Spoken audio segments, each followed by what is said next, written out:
There we go. There we go. We are live. Open Court, new show.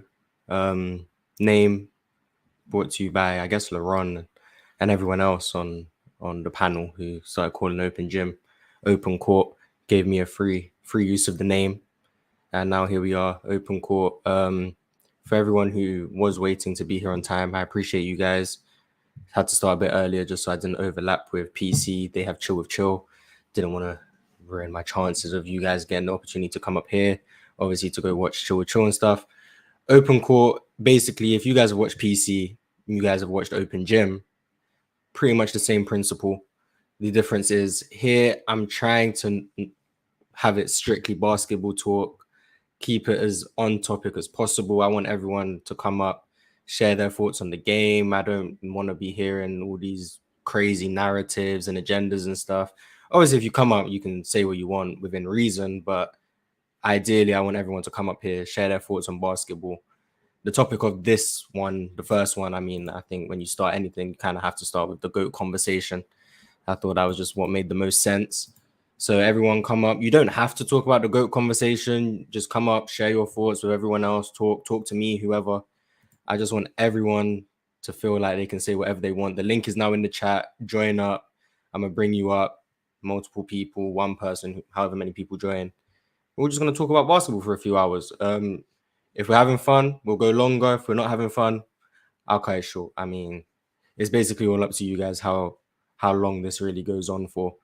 But just to, I guess, warm it up with me, the GOAT debate. I can't troll over here, so most people probably know LeBron James is the person who I have as the greatest player of all time. Many reasons for that. Biggest reason being is his longevity and the fact that I believe if you have a player like LeBron James for 20 years, I mean, the likelihood of you being able to build good units around him and being able to compete for championships is higher than a lot of people with 10 years, 12 years, etc. Now, do I think he's been built around optimally all the time? No. Do I think he's folded in playoff situations? Yes. But overall, I think just 20 years of LeBron James probably provides the most value of any player in NBA history, which is why I would probably have him as the GOAT. But everyone else is free to come up here, tell me why I'm wrong, tell me why I'm right, talk about why Kareem Abdul-Jabbar is the GOAT, whoever the case may be. We have a couple people in the back now. We have IG. We have someone called Mars is the GOAT. I mean, I ain't about to argue with that. I mean, I agree. But what's up? What's up? What you guys got to say on the GOAT situation or anything else? To be honest, how you guys doing? Doing pretty good. You can go first. I came up here to push Michael Beasley agenda. I'm perfectly fine with Michael Beasley agendas. Thank you. I'm perfectly fine. Go ahead. That's really it, yo. If I'm on a blacktop and I see Michael Jordan, Michael Beasley, and LeBron James, I'm pushing my Michael Beasley agenda. Oh, so you're viewing it the same way I view it, where we're not talking about NBA basketball. We're talking about we're talking about basketball. Period. We're doing runs. Michael Beasley's there, and you're putting him next to any all-time great you can think of. Michael Beasley can hold his own in them runs. That's what you're saying? Yes, absolutely. Yes, I obviously wholeheartedly agree. Do you I do as well. Yes, I like this. So we all are on the same page here that we can differentiate between NBA basketball and just straight hooping in the park, pretty much. Oh yeah, for sure. Because when you think about it, like a player like Killian Hayes is a terrible NBA player, but if you pull up to a park, he's probably he's torching everyone at that park easily. Oh yeah, with his one-handed self. Yes, he's torching everyone at that park. But I think the biggest issue a lot of people have with that is they can't separate the fact that not all basketball gets played like the NBA. Like if you go to the park, you're not playing 5 out. That's not how everyone's operating. You're not just giving the ball to one guy 5 out, everyone else just spot up shoots. That's not how basketball is played right. anywhere other than no dribble the NBA. Handoffs, all that good stuff. Yeah, so people can't really understand that there's players who are not in the league who are better one-on-one players than people who are all-stars in the NBA. Michael Beasley being a prime example of that. There's people who play basketball just street ball, and they're probably better one-on-one players than people in the league just based on situation. For So I sure. think For that's sure. probably the biggest issue a lot of people tend to have with just understand these conversations. And it gets worse when you start doing it like back eras. Like we're talking about playing at the park. Evolution definitely matters. We're not respectfully Jerry West. Great for your time, but if we're playing in a park in 2023, Jerry West is not. Oh yeah, he's like the second to last pick. Yeah, the only person getting picked after Jerry Last. West is probably I me. said second to last. Second to I'm probably last. the only person who would get picked after Jerry West, to be honest. So that's the biggest issue I have with people who don't seem to understand and start bringing up MVPs and defensive teams and stuff. Like it just doesn't apply, Third. to be honest. Sorry, Yeah, if you hear me saying random words, I'm kind of at work, so I'll mute myself until I start talking. that's Sorry. cool. That's cool. We have Just Listen up here. Just Listen, you're the one who cooked the dub, right? Yeah. Okay. Well, Everyone welcome to the show. Welcome to the show. Is there anything you want to get off while you're up here? No, nothing like agenda or like narrative wise. I want to talk about just talk about hoops. Actually, I have an agenda I'd like to get off. Go ahead. What would you like to go off? So I was debating with a friend. He's a big LeBron James guy, and we were talking about like a great NBA reset. Who would like get drafted first? And he said, "Well, of course, because I'm a LeBron fan, I'm going to take LeBron first." Which I said, "Wouldn't you rather have an elite big man like Hakeem Olajuwon or Shaq or Will or Dean?" Like the NBA is resetting. I don't see it as like put the modern rules in this new modern NBA. It's like starting the NBA again, more like that. So just so I can understand. So if NBA history did a redraft, who would be the Yes. number one pick? Mm-hmm. Before I answer that, is it crazy of me to say that I wouldn't take like a player like LeBron because I mean he left the team he got drafted to. I'd rather just take someone who, if I pick them, they're going to stay the whole time.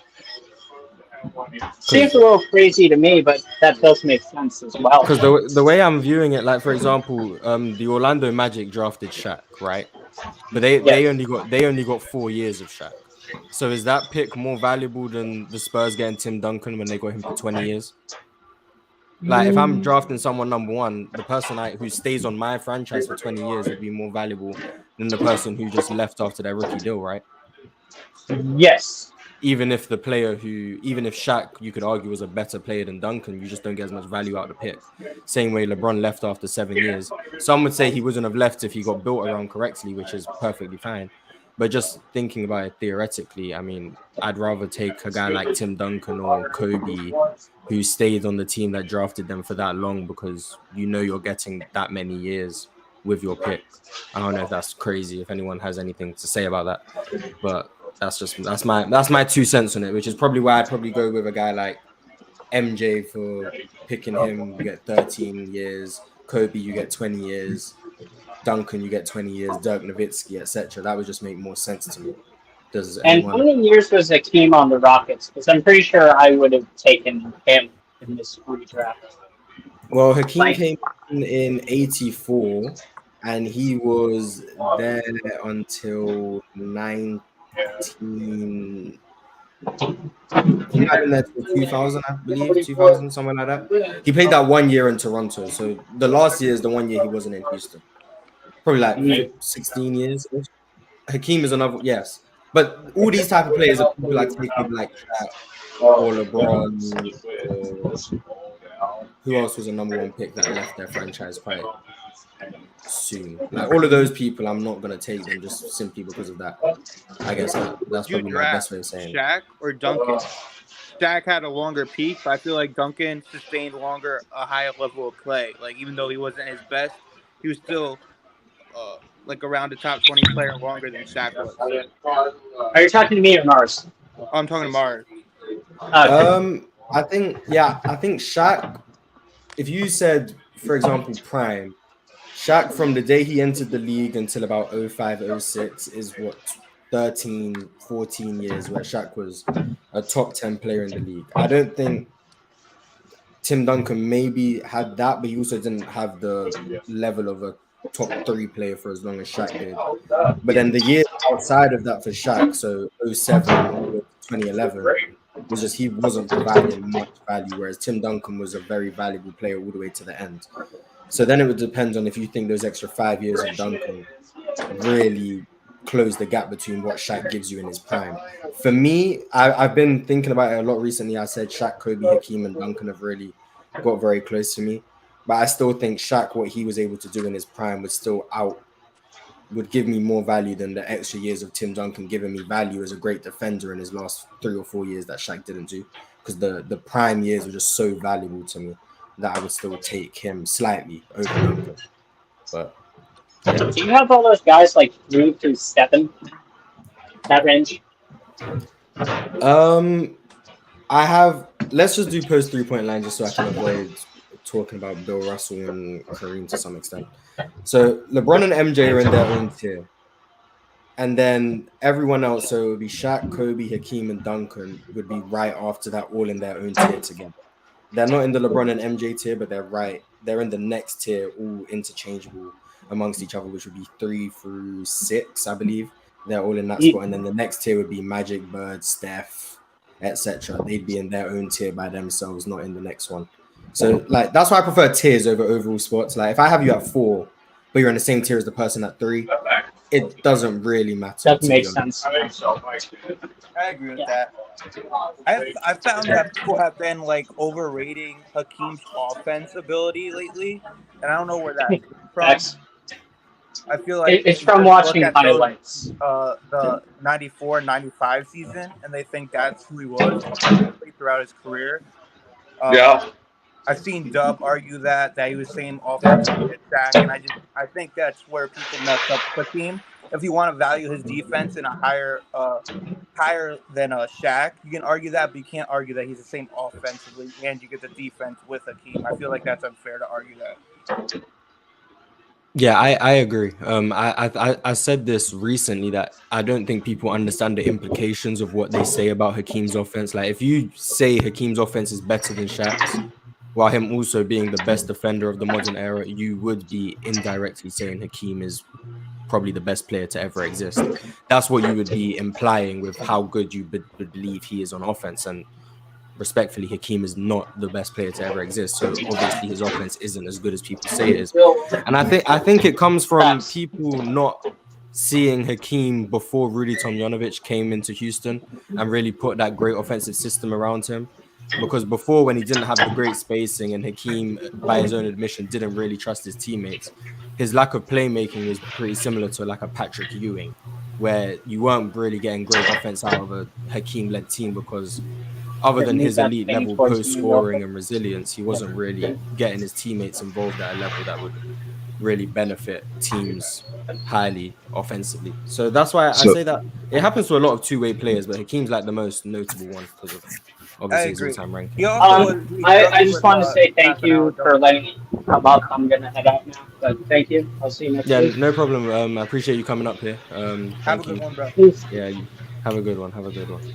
So wait, okay. So the argument that was just made is that a player like Pat Ewing would be like elevated in a system like what Rudy Tomjanovich had. Finally, some real talk. I don't think Pat Ewing would be, well, he wouldn't be elevated to like Hakeem standards because Pat Ewing was a much worse passer than Hakeem. Hakeem was like a lack of willingness. Pat Ewing just didn't really see the floor very well.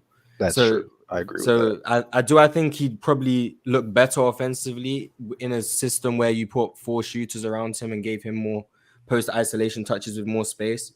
Yes, because I think Pat Ewing had a similar scoring arsenal to Hakeem, obviously less refined, but he played very similarly. But I don't think you'd get the same level of success with Ewing as Hakeem because obviously Hakeem is substantially better on both sides of the ball. But I don't think you'd see a final series where Ewing shooting like 38%. I don't think that would happen.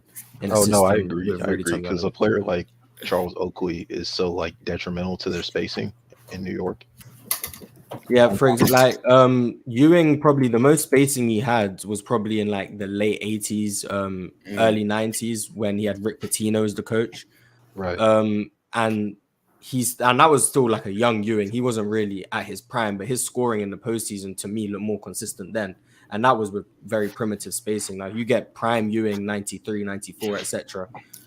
With that level of spacing in Houston, I think people view him very differently. And he's obviously not I agree Hakeem, with but that. he's definitely being held in a different regard. Do you see But Ewing as a right. number 2 option, kind of how you see David Robinson, or no? You see him as a number 1? Well, if I'm saying, like, I think Ewing would be the best player on a championship team, but offensively, do I think he'd be the best player offensively on a championship like level offense? I think they could win with Ewing the best offensive player, because I think the defense he can anchor would be so good that you don't really need a high level offense. Similar to Jokic being a mediocre defender, but the offense is so great you can get by in the playoff. I think it would be like that, but I don't think you're leading elite playoff offenses with Ewing as your number one offensive player, just due to the lackluster playmaking and vision that he had. Yeah, so like even with the like, let's say you put him in an optimal situation, you give him some spacing, a shot creator, and a point guard. You think those players, that the players around him that are good player, even though he's a lackluster playmaker, can help elevate his playmaking in a way? Like, do you think personnel can help you elevate your game, or that's still a more individual thing to you when you evaluate players or evaluate situations? Because like, let's say, my fault. I was gonna say this, that let's say like you're a mid, let's say Joel Embiid, he struggles with double team and he has playmakers that aren't good shooters that will expose playmaking more because of the players not be able to hit shots, something like that. Yeah, so I get what you're asking. So basically, would better support make Ewing's playmaking look like less of an issue because better players would make it easier? Yes, I think better players does make playmaking easier for people. For example, you put spacing around a guy like Joel Embiid so that he can't draw as many double teams. It would make it easier for him to be able to map the floor and see what's coming, rather than being able to be doubled on the catch, and because you can just help with PJ Tucker in the corner, for example. But he would still have those limitations where he still wouldn't see the floor very well.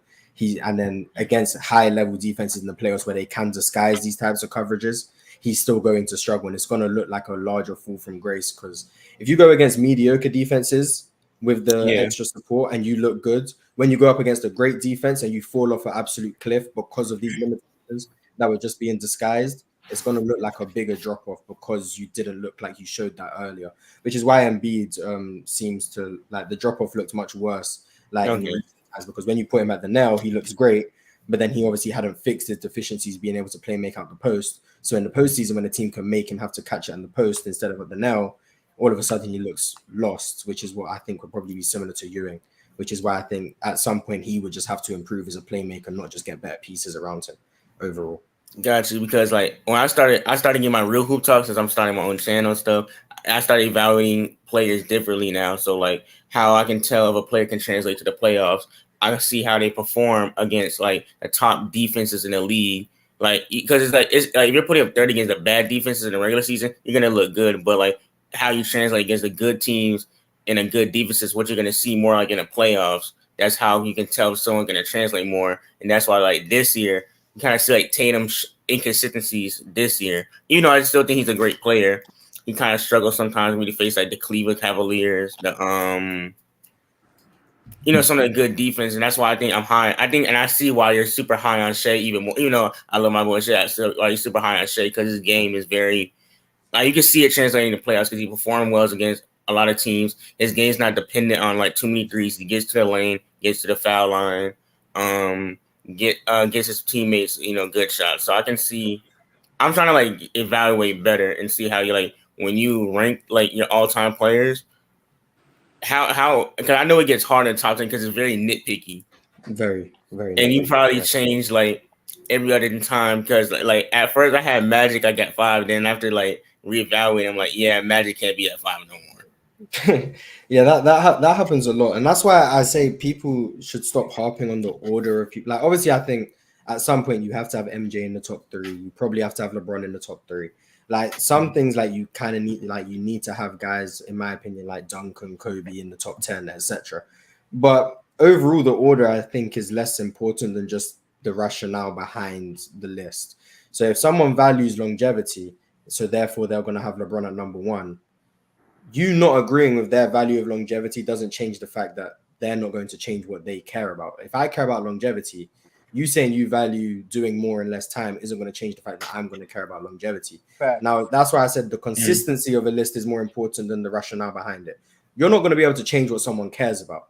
But if what they care about is still inconsistent, that's where you have to start having the conversations about, okay, if you value this player should be over this player, or why if you value this, is this player so low when he did this at this certain level more than this guy? That's what I think people focus too much on. Well, this guy's not in the top 3, but he should be in the top 3. Yeah. But if he cares about something different to you, he's not going to have him in the top 3, and it's very simple to understand. But I guess people want to. Yeah, because I see people, they argue like 3 different things mainly, like their peak, career, and longevity, and they all kind of factor that all in, and it gets inconsistent at points in time. Because if you're solely going based on career, then Bill Russell should be number 1. If you're solely going based on peak, then it should be Jordan, or if it's solely based on longevity, so it should be LeBron number 1. And that's like the issues that kind of go into basketball without narratives, obviously narratives get pointed, but this real hoop talk right now.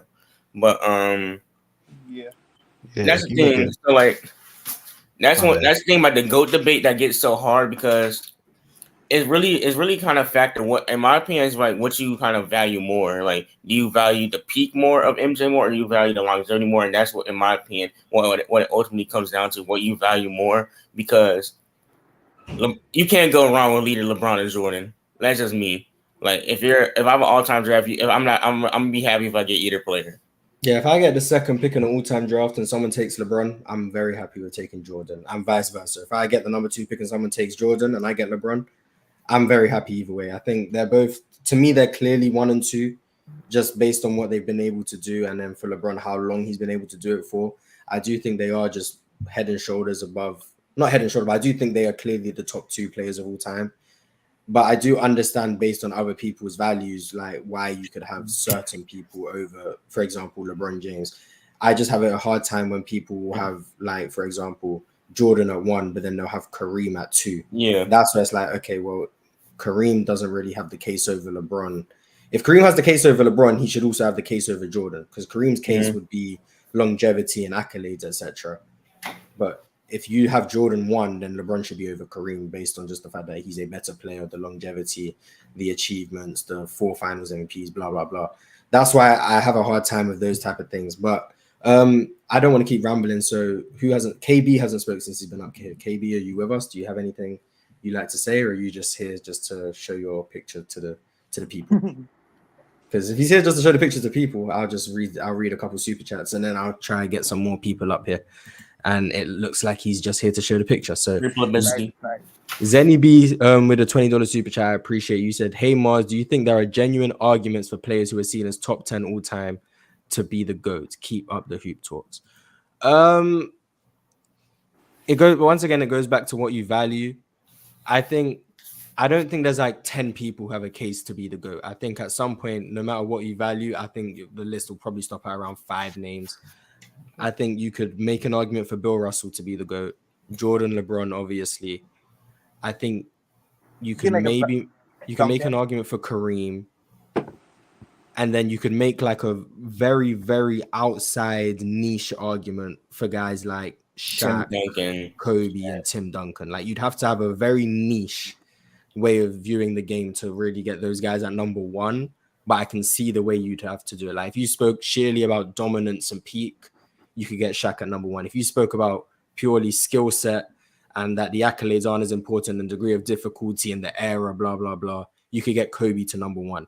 And if you speak about just sustained success, consistency over a long stretch, you can make the case for Tim Duncan. But outside of that, I don't think Hakeem really has a case. I don't think Larry Bird. I don't think Magic Johnson. You could make a case for Wilt, this pure statistical case. You can make the case for him. But outside of those guys, for Curry, if you value shooting that highly, in order to have Curry as the GOAT, you'd have to have Ray Allen in your top 15. Yeah, because if I'm just saying, with Curry GOAT, the thing with Curry GOAT case, like, people forget Curry was drafted like in 08 or 09. 09. And he really like took off in 2015. Oh, he was really good in 14. He's always been good, but he took off to like a different level stratosphere in 2015. So 15, 16, 17, 18, 19, 20, 21, 22, and 23. That's 9 years right now. So it's like, versus like a guy like Tim Duncan. He's that guy out the gate. LeBron out the gate. Jordan out the gate. So it's like those guys have like a sustained longevity over Curry, which kind of like, and plus Curry's peak is awesome, but is it better than Shaq's? Is it better than Kobe? Is it better than Jordan? No. So that's You the could thing. argue So that Steph has 2 peaks, though. That's rare. like you can argue it, but it's like it's hard to argue. It's just that there's other players that just have better longevity, better peaks than him.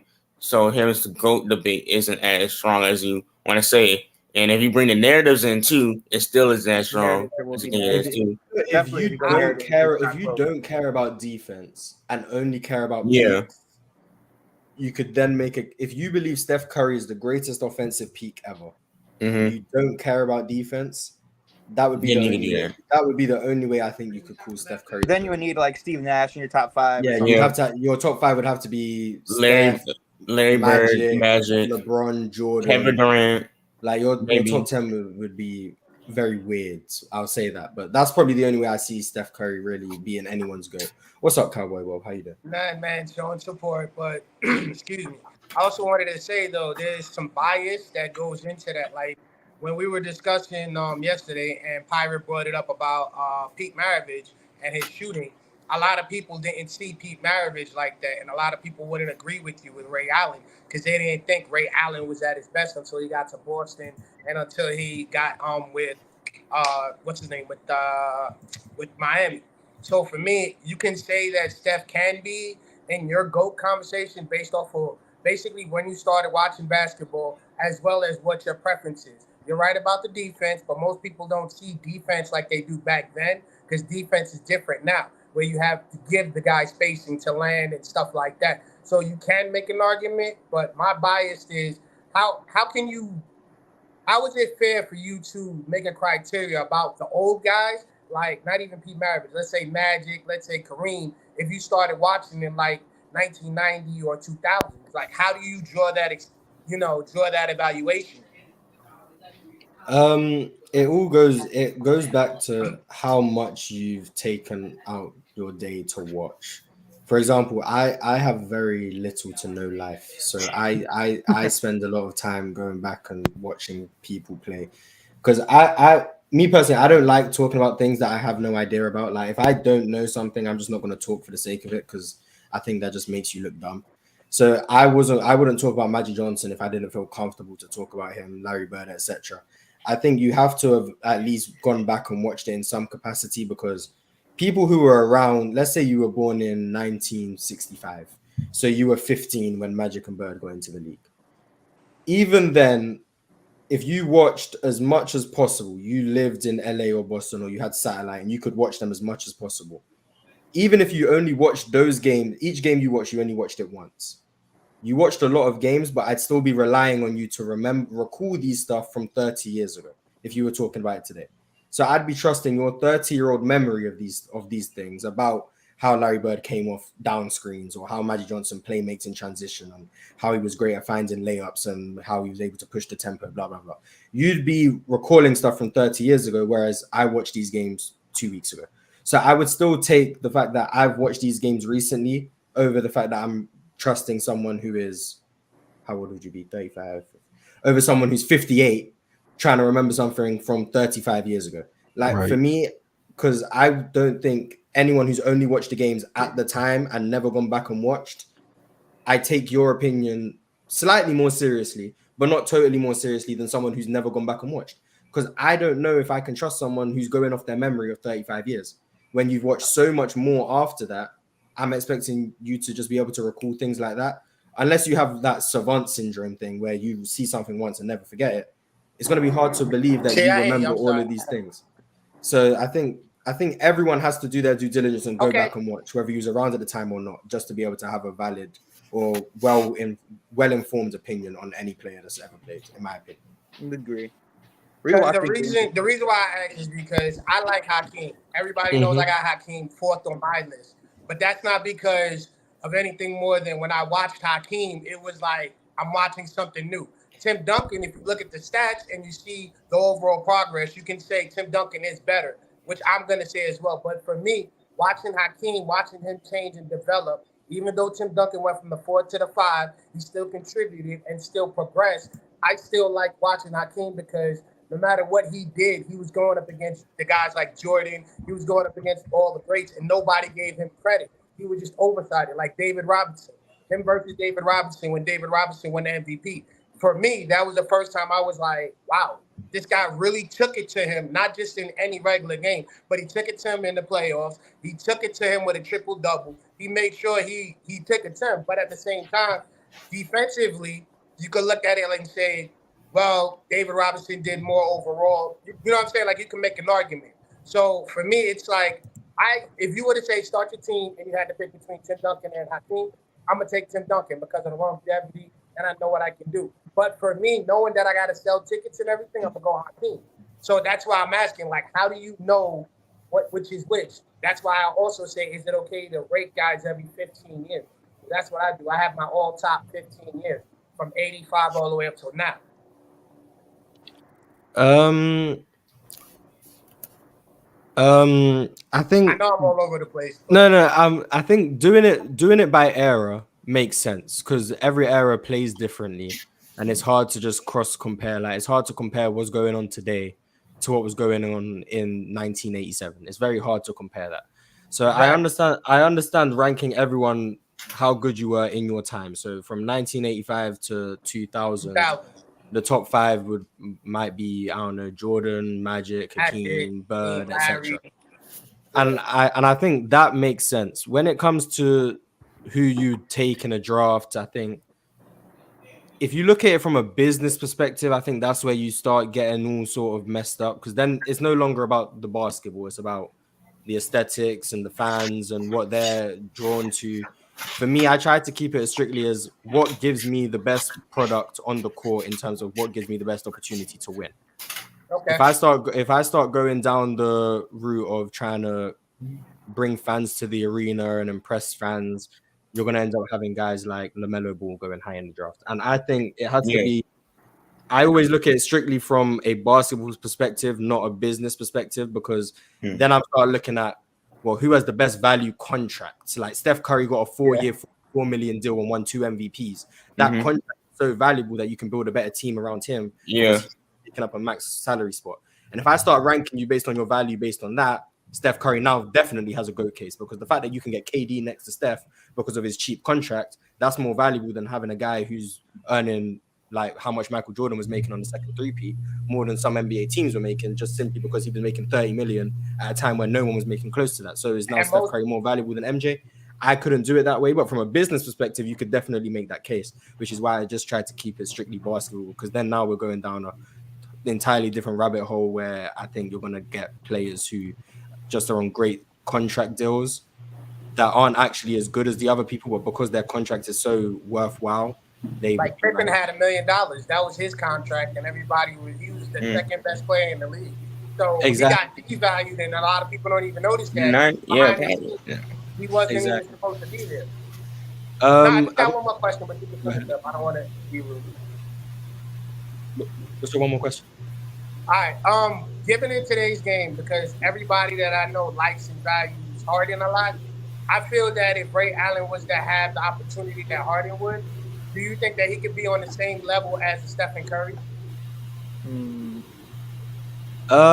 Same level basically, as just take Ray Allen now and give him the teams that Harden had and see how he can produce.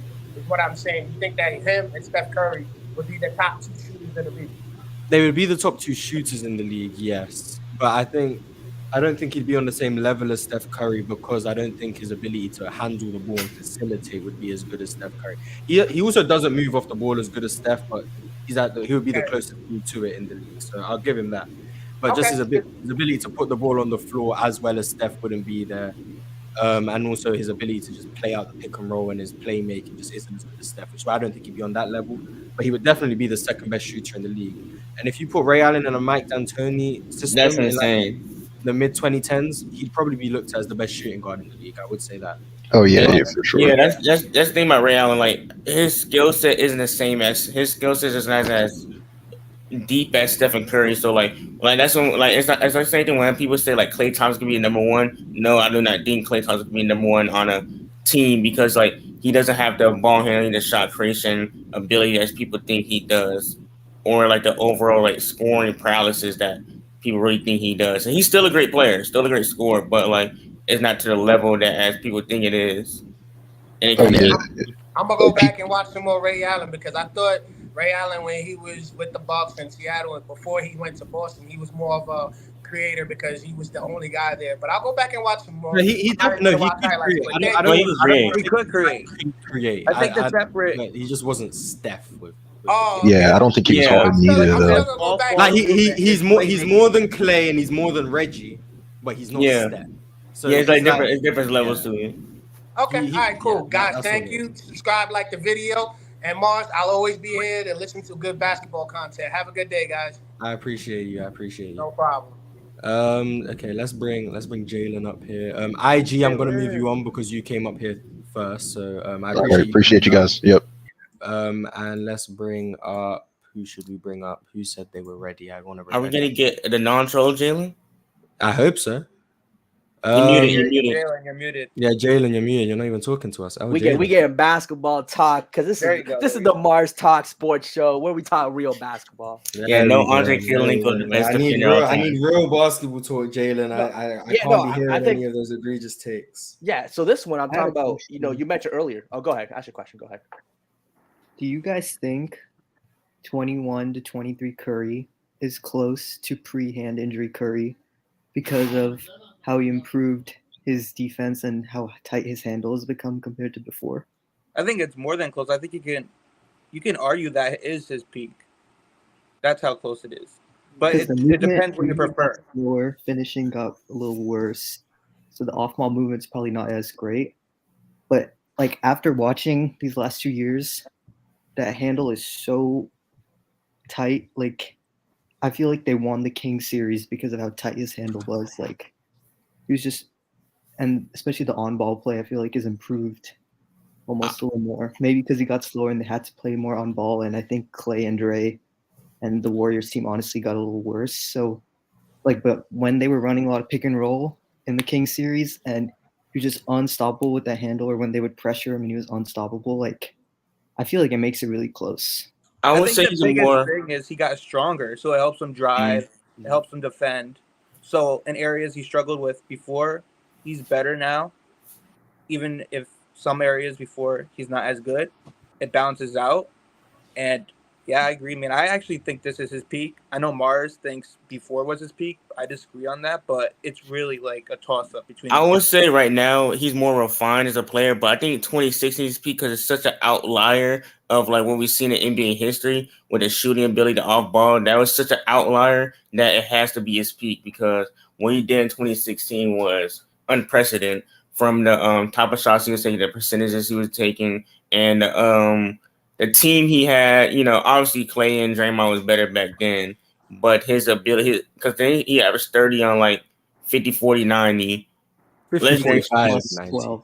It was like plus 12 relative. Oh yeah, I put a poll in the chat for when is Steph's peak. So vote in the poll, see who comes out. And we'll so yeah, because especially now you can argue like I want to say today is his peak now because he's more subdued to injuries, so he has missed more games due to injuries, and also like his offense isn't as good as it was in 2016. He's still a great offensive player. I'm not saying he's fallen off, but 2016 was just an outlier year where it was like off the charts. And his defense, it was bad in 2016. He's good now, but I don't think that defensive gap from now to 2016 makes up for that offensive gap from 2016 to now. And I think his handle always been elite, in my opinion. It probably gotten more, like you said, more tighter, but I think that's always been Steph because Steph has always had a crazy handle for me. Do you think I remember last year I checked because I think, well, according to Basketball Reference, so they might be wrong, but according to Basketball Reference, Steph Curry lost the ball 4 times from his handle in the postseason, the whole time. So in 4 playoff rounds, he only mishandled the ball 4 times with how much he's handling the ball. I think that's a clear sign that I do think his handle has improved. And he doesn't make as dumb passes as he did. I don't think length bothers him. He's better in the True. playmaking. Yeah, he's a better decision maker now for sure. I mean, the moment I hear bad decision making with Steph, I instantly go to obviously the 2016 behind. Oh, that was horrible. Yeah, but I think wise of age. Yeah, I think just real quick, the reason why I take Steph's peak in 16 to 19 is because I think the way I look at it is how good were you relative to it's always relative to era, right? Mm-hmm. So if I'm looking at Steph in 16 to 19, he was so far ahead of the rest of the league in terms of what he was doing offensively, just the shooting, the off-ball movement, the ball handling, just extending the defense, that it was so impactful then because teams didn't really know what was going on. Whereas now, even though I think his skill set is more refined, I think he's gotten stronger. I think he shoots maybe just as well. I think maybe even finishes at the rim better. But because the whole league is just starting to keep up with Steph or catch up, he doesn't look like as much of an outlier as he did back then because the league, like someone in the chat said it, and it's actually true. In 2016, they were still playing drop coverage against Steph Curry. Yeah. That's how less advanced the league was at that time. Steph Curry was breaking what was known as the best defense at the time, which was drop coverage, which is what made him so effective. Whereas now teams don't play drop coverage on Steph Curry, which is why you have the blitz and you have the Draymond out the short roll and stuff. But it does also lessen his impact. Whereas back then he was breaking defenses routinely because they'd never seen anything like it. Whereas now we've had 7 years to really see what's going on, and he's still great. He just looks like less of an outlier, which is why I think back then that was his peak because he was just so much better than everyone else. Whereas now he's still great. He's just not really looking like an outlier offensively like he did back then, which is why I take that version of Steph because right now the current outlier is Jokic too, though. Like in 2021, like his team was like not really good at all. I don't want to say trash because that's offensive to them. They're still NBA players, but the way he elevated them, I couldn't see like 2016 to 2019 Steph doing that. I think 2021 Steph, because that year, for anyone who did watch, he took a larger on-ball role because the off-ball movement wasn't really as viable when we have guys like Kelly Oubre and Brad Wanamaker and Michael Mulder on the floor. So he really did start taking a larger on-ball role, which is why Draymond got like 8 assists a game because the short role with Draymond was just being used like every other possession. I don't think 2016 Steph could do that simply because I don't think he was as comfortable with the ball as he was in 2021.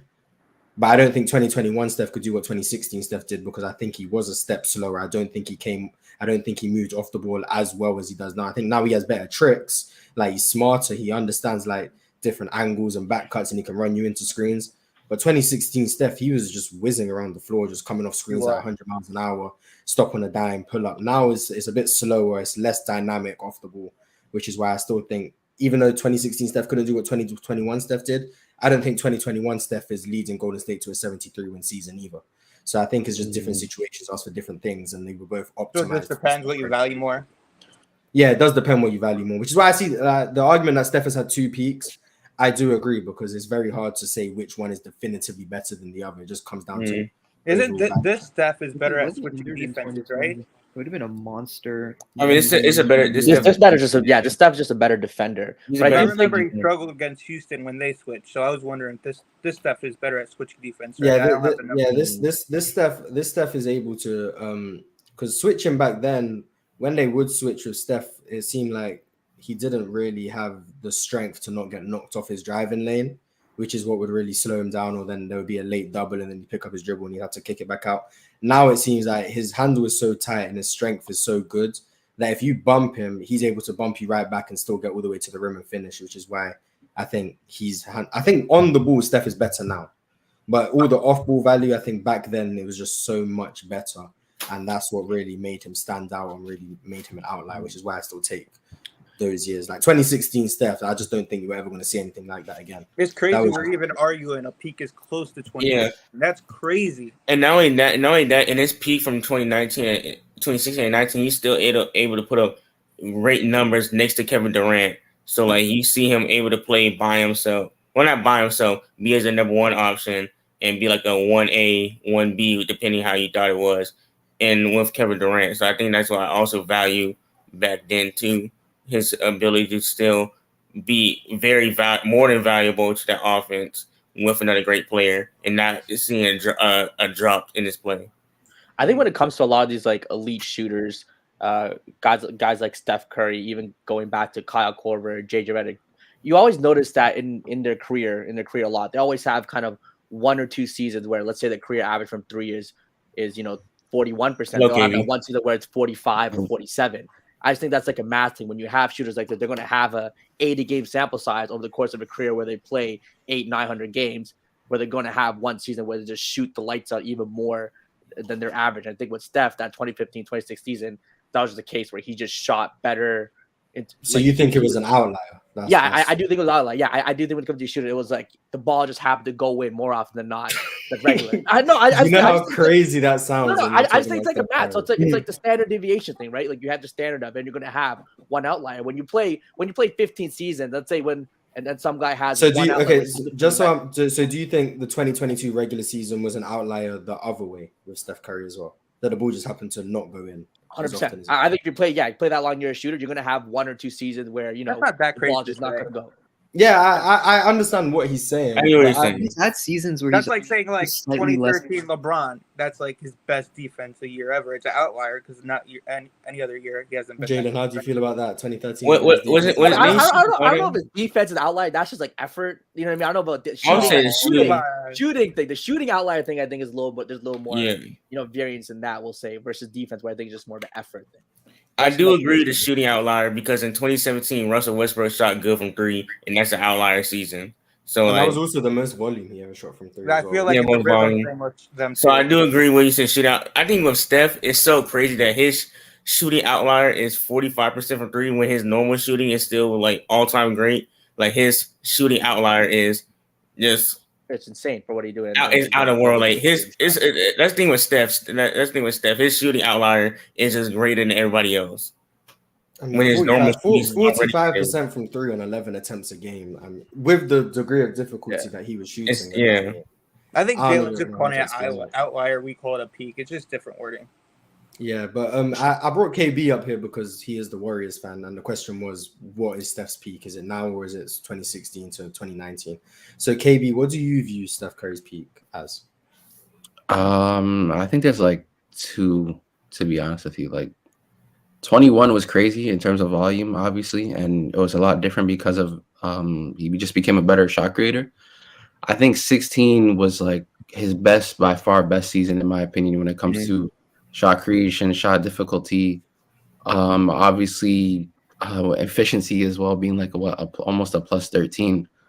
So like I think 16 to 19 is like one peak where it was really uber efficient offense from him being better off the ball, being a lot more decisive, and like now it's a lot more shot creation for himself when it comes to self creation. He still shoots the ball, like he still plays off ball very like much now, but like in these later years, you can tell it's a lot more self-creation from him, especially later on than in comparison to beforehand. So I think, like, to answer your question, I think his best peak is 16 through 19, but he still has some really good years, like the 22 offs for him. And this season, actually, that just passed was a pretty good season for him, but just he got hurt twice. So I think he would have been able to put on like another offensive season where he was averaging 29 on like a plus. I think he did it like on a +9 or something, or +10 maybe, if he played long enough. So, yeah. I have a question. So, do you think like the defensive gap? Let's say like obviously his defense is better now. Do you think like the defensive gap from hit makes up for the offensive gap? Even the offensive gap from 16 and 19 to now, or no? Yeah, I think that it's weird because I think the gap I think what makes it the gap is because of 16 and how like impressive that season was. I think obviously 19 is an underrated season from him as well. But I do think the defense kind of makes up a little bit for what the offensive gap is in comparison to both peaks. So I do agree because he's a much better like on-ball defender. I think off-ball, his hands were always good. He was like an okay team defender. He was a neutral. But as an ISO defender, he just wasn't that good. So I think he just became better at that now. So, yeah, I think he would make up for it a little bit more. I want to ask you guys, I'm gonna ask you guys one by one. So I'm going to start with Jalen. Was Steph Curry ever the best player in the world? And if so, when was he the best player in the world? Was Steph Curry ever the best player in the world? 20. It was crazy. I was just talking. 2020. You know what? I mean, yesterday, yeah. I don't think he was ever the unquestioned best player in the world. I think it was Was there ever a time where someone would ask you, Jalen, who's Yeah. the best player in the world, and you would answer with Steph Curry? No. No, Okay. definitely not for him. Dev, what about you? Was Steph Curry ever the best player in the world? For me growing up, no. But after reevaluating, I'll probably say 2021, and then and this year I argue you could argue him. It's just so close this year.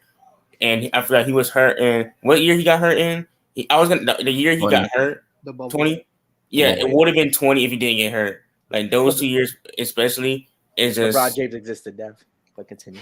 it's just kind of it was just hard for me. But the other years, I gotta do my due diligence to rewatch. I just don't want to answer the question without Okay. KB, was Steph Curry ever the best player in the world? It's weird. I think he was the best player in 16. After the sheer fact of what he did during that regular season. Jalen, we're gonna get to the debate. And chill. I'm gonna chill. I understand people saying what LeBron did in the finals was impressive, and that he already had like the standard for being the best player in the world was a lot harder because what LeBron was doing in the league.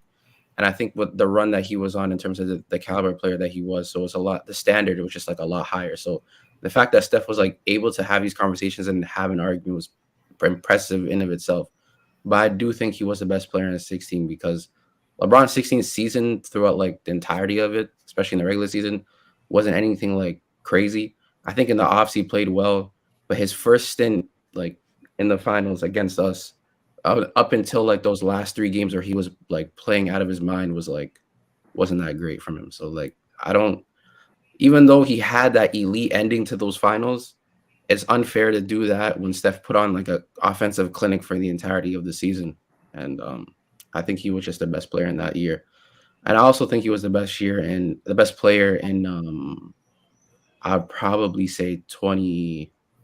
I won't say 21 because of what Giannis did. I think his defense was like elite that year, and that was like one of his better years as a player. But I think 22 would be fair because of what he did in the playoffs. And even though he had like a poor regular season to his standard, it was still solid and he was still efficient. And his playoff translation rose, and he had the finals that he had as well. So I think that's the reason why I would have him best player in the world for those 2 years. Okay, so so far we've got Jalen said no, Dev said 21, and KB said 2016 and 22. Aria, was Steph Curry ever the best player in the world? You know what's crazy? I think I agree with KB. I actually think 2016 he was also the best player in the world because I think LeBron's 2016 season I think it was great because he's LeBron, but I think it does get a little glorified because of those ridiculous games 5, game 6, game 7. And I actually think 2019 was really underrated for Curry because I think that was LeBron's injured season. You know, Giannis was ascending. KD had an injured season. And I think Kawhi and maybe, I don't know if AD or Harden were that great, but I think Kawhi and Curry were close that year. And then I think 21 is really close with Giannis. So I think there's 3 arguable years. And I think 22 and 23, honestly, are close. But I think Curry got injured too much in 23. And 22, although the slump is not really how I would judge him, I think it was really close in 22 as well. And just listen, was Steph Curry ever the best player in the world? Yeah, I thought he was the best player in 2015 and 2016, and I think he's the best player since 22 till now. I think so you still think he's the best? I do. I think you can make an argument for Giannis or Jokic, but I just think Steph has less amount of flaws as they do. He's a better defender than Jokic. He's not a liability as much as Jokic, and he's a way better offensive player than Giannis, but I could hear points on either way. And then in 2015 and 2016, a lot of people have revisionist history because they look at the finals, but LeBron's first year in Cleveland was not his best. It was really people thought were questioning him a little bit, and then 2016 he had a good year for LeBron, just not a year of Steph's caliber. And I thought those 2 years Steph was the best player. Okay. Dev and Just Listen. I'm going to move you guys on because you've been here from the start. I appreciate you guys coming up. And hopefully you guys can come up more in the future. Gotcha. I want to say this: 2019 Harden. That's a year I want to talk about next time. 2019 Harden was actually insane. Wait, who's your best player in the world right now, Mars? I'd probably still go with Giannis. Thank you, Devin. Thank you, Just Listen, for coming up. But yeah, I'd probably still go with Giannis. I was talking about this with Loda yesterday. I'm like, bro, like, how many more years does it have to be for Giannis to, like, it's gonna sound mean, but like get bail a little bit in terms of like him as a player for being the best in the world? If you want me to be honest, because I know how right I was about Coach Bud, I think that's why he's getting the extra bail from me, because I've been saying since I first went on Players Choice and now on this platform, he's being used incorrectly offensively and it's not helping him at all. So I know the flaws he has offensively, and it is going to be his self-creation in the half court. And Coach Bud, for whatever reason, keeps asking him to self-create in the half court. So when I watch him struggle against these elite playoff defenses, it's not really a surprise to me, because I know this is what was going to happen if you put him in situations. It's like asking Steph Curry to be a point of attack defender, and then when he gets fried, you're going to be, well, Steph Curry's a terrible defender. Like, you're putting him in positions that he's doing stuff that he shouldn't be doing. If Giannis was used as a pick and roll man, as a lob threat, as a transition weapon, and not asked to self-create from the wings, his playoff scoring wouldn't fall off a cliff the way it does, and his defense would be maximized because he's not having to waste energy trying to hezzy tween from the perimeter. So I think this year is probably going to be my last year. Like, if Adrian Griffin uses him the way he should be used and he still struggles, I'm gonna probably be off the Giannis best player in the world train, and I'll hand the title to Jokic. Like, right now they're 1A, 1B. Like, if someone says Jokic is the best, I'm not about to argue, because I think they're probably neck and neck. Yeah. But if I see Giannis struggle again in the playoffs against strong defenses and he's being used in the way he should be used and he's still struggling, I'm gonna have to call him no longer the best player in the world. But I still give him that title because I know Coach Bud was just misusing him. Mars, how do you judge players or rank players when you know they're being misused? I mean, I think you could argue it's just bias, that when I see a player is being misused, and sometimes, if, like, for example, I think Julius Randle is misused, but you guys know my opinion on Julius Randle. I don't give him bail. But with Giannis, I'm willing to give him bail. With Kevin Garnett in Minnesota or David Robertson, I give them bail because I think they were just misused. So I do think some of it is just, I do have a bias towards some situations where eye test, right? Just a lot of the eye test. It is. Like, with Giannis's game, the lack of an outside shot and the fact that he's creating from the wing is pretty obvious that if you crowd the lane, he's going to struggle, especially when you don't have optimal spacing. So I can see that and be like, okay, well, you probably don't want him to create from the wings, but you're asking him to do that, and it's not going to work out very well for you. But I think it just comes from, you have to watch these players, you have to see their skill set, and then see how their skill set translates to what they're being asked to do.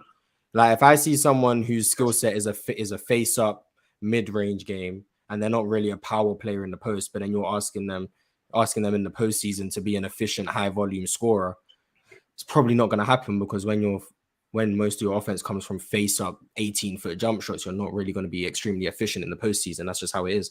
But when that's what you're asked to do, you're going to look like you're failing to do that goal. And I can see that, but other people can't. And they just say, well, this guy just didn't show up in the playoffs, he's not that good. And I can kind of differentiate if someone's being misused or if they're just not showing up. I don't think James Harden was misused. I think his foul baiting or his attempts of drawing fouls wasn't going to translate to the postseason, but that was also a large portion of his game by his own choice. No one asked him to just start flopping. He chose to do that, and it didn't really work in the postseason, so he doesn't get the same bail as a guy like David Robinson, who was asked to be a primary scoring option with a team with Sean Elliott and Avery Johnson because they didn't have any other options other than him. So it just depends on the certain situation and the player. But I will say I will admit that I do have bias against some people, because if I didn't, I wouldn't be giving Julius Randle the slack that I give him. Wait, so but real quick, because I don't know. For me, when it comes to like Giannis, I'm not mad at you saying he's the best in the world. I'm like mad at the fact that some people have him as the best in the world and they still think there's this gap between like him and Jokic or like him and Steph. Yeah, I don't agree with that at all. Because it's like, to me, even though he has these deficiencies, and I get like the coaching misuse or whatever, him not being maximized as a player, he took a slight dip defensively. I think you can agree to that. I think you can agree that consistently from a night in, night out standpoint, this year, Brook, I think, was probably their best defender on the team. It's not really as like, it's kind of is a slight, to be honest, but he did take a dip defensively. And I also think AD and Triple J are just better defenders than him currently as it stands. I also do think he can get back to that level defensively, but he just hasn't shown it yet. And I also think offensively, like, this season was a solid season for him, but it was definitely one of his worst seasons out of like his prime years so far that I've seen. Where like the guy offensively, where he was plate finishing well, obviously finishing at the basket. I think he's a solid playmaker, a solid passer for his position and for his size, but like his half court game was like really bad this year. Like outside of 4 feet, it was not looking good for him. Like when you say it's his worst offensive season, that's compared to his compared to right? himself. Yeah, himself. Yeah, compared but to KB, didn't you say he was a top 5 playmaker in the league 2 weeks ago? That's a hot take. I'll be honest. I think James Harden's probably a better playmaker than him, to be honest. But you said just now, you said he's okay for his size and position, but from Yeah, top he is. 5 in the league, wouldn't that make him great for his size and position? No, he is like good or great. I think he's recognized to be one of the better ones in our league. So I think he's either 5 or 6. He's definitely like up there, I think. So he is great at playmaking. I do think he's a good passer. I don't think he's a great one, but like he's a solid one. He makes solid decisions out of the playmaking that he has. But like when I compare him to like the other 2 players in the world, in terms of the best in the world talks, like he's providing you obviously elite defense. Like I can't give that away to him, but like the other guys on the list are like providing like transcendent levels of offense, especially Jokic, where like I guess if you want to say Steph is on the decline, so he's not providing like the transcendent level of offense, even though I could disagree to some degree. Like the guy Jokic is like led an offensive rating of a 120 in the postseason, which is like absurd. Like that's like a GOAT level kind of offense. That's like a all-time offense in the postseason, right? And I think he's obviously one of the best playmakers in the league, one of the best passers in the league, one of the best scorers. He's uber efficient on and off the ball. And I just think what he brings to that is just so much better than whatever Giannis is bringing on either end of the floor.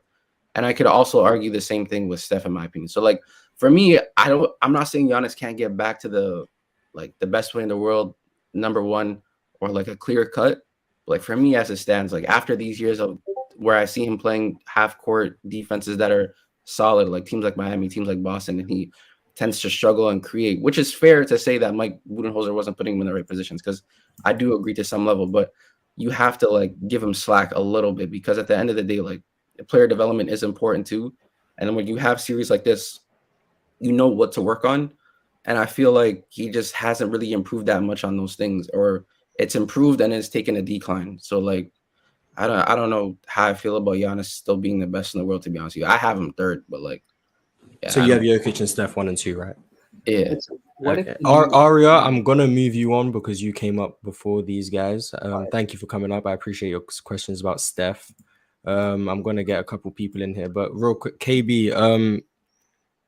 If my question for you, if you were the GM and you could build around Giannis or Jokic optimally, the most perfect situation around both of them, which team do you think has a higher floor and B, a higher ceiling? I think the higher ceiling is Jokic because of what he provides offensively.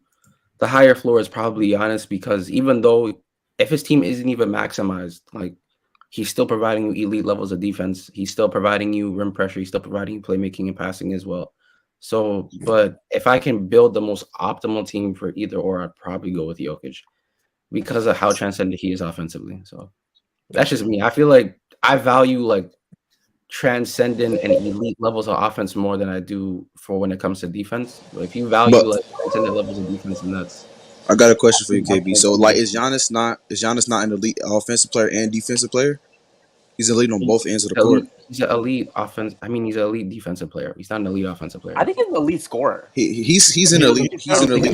You'd have to define elite. Out of the top, KB, do you think he's one of the top 5 offensive players in the game? No. Out of the top 10, he's probably like the second worst or worst scorer on the top 10. Probably. So you can name 10. You can name. Hold on. Go ahead. Top 5 offensive players and scorers. Can you name them for me? He's not talking about scoring. He's talking about offense. Top 5 offensive players? Yeah.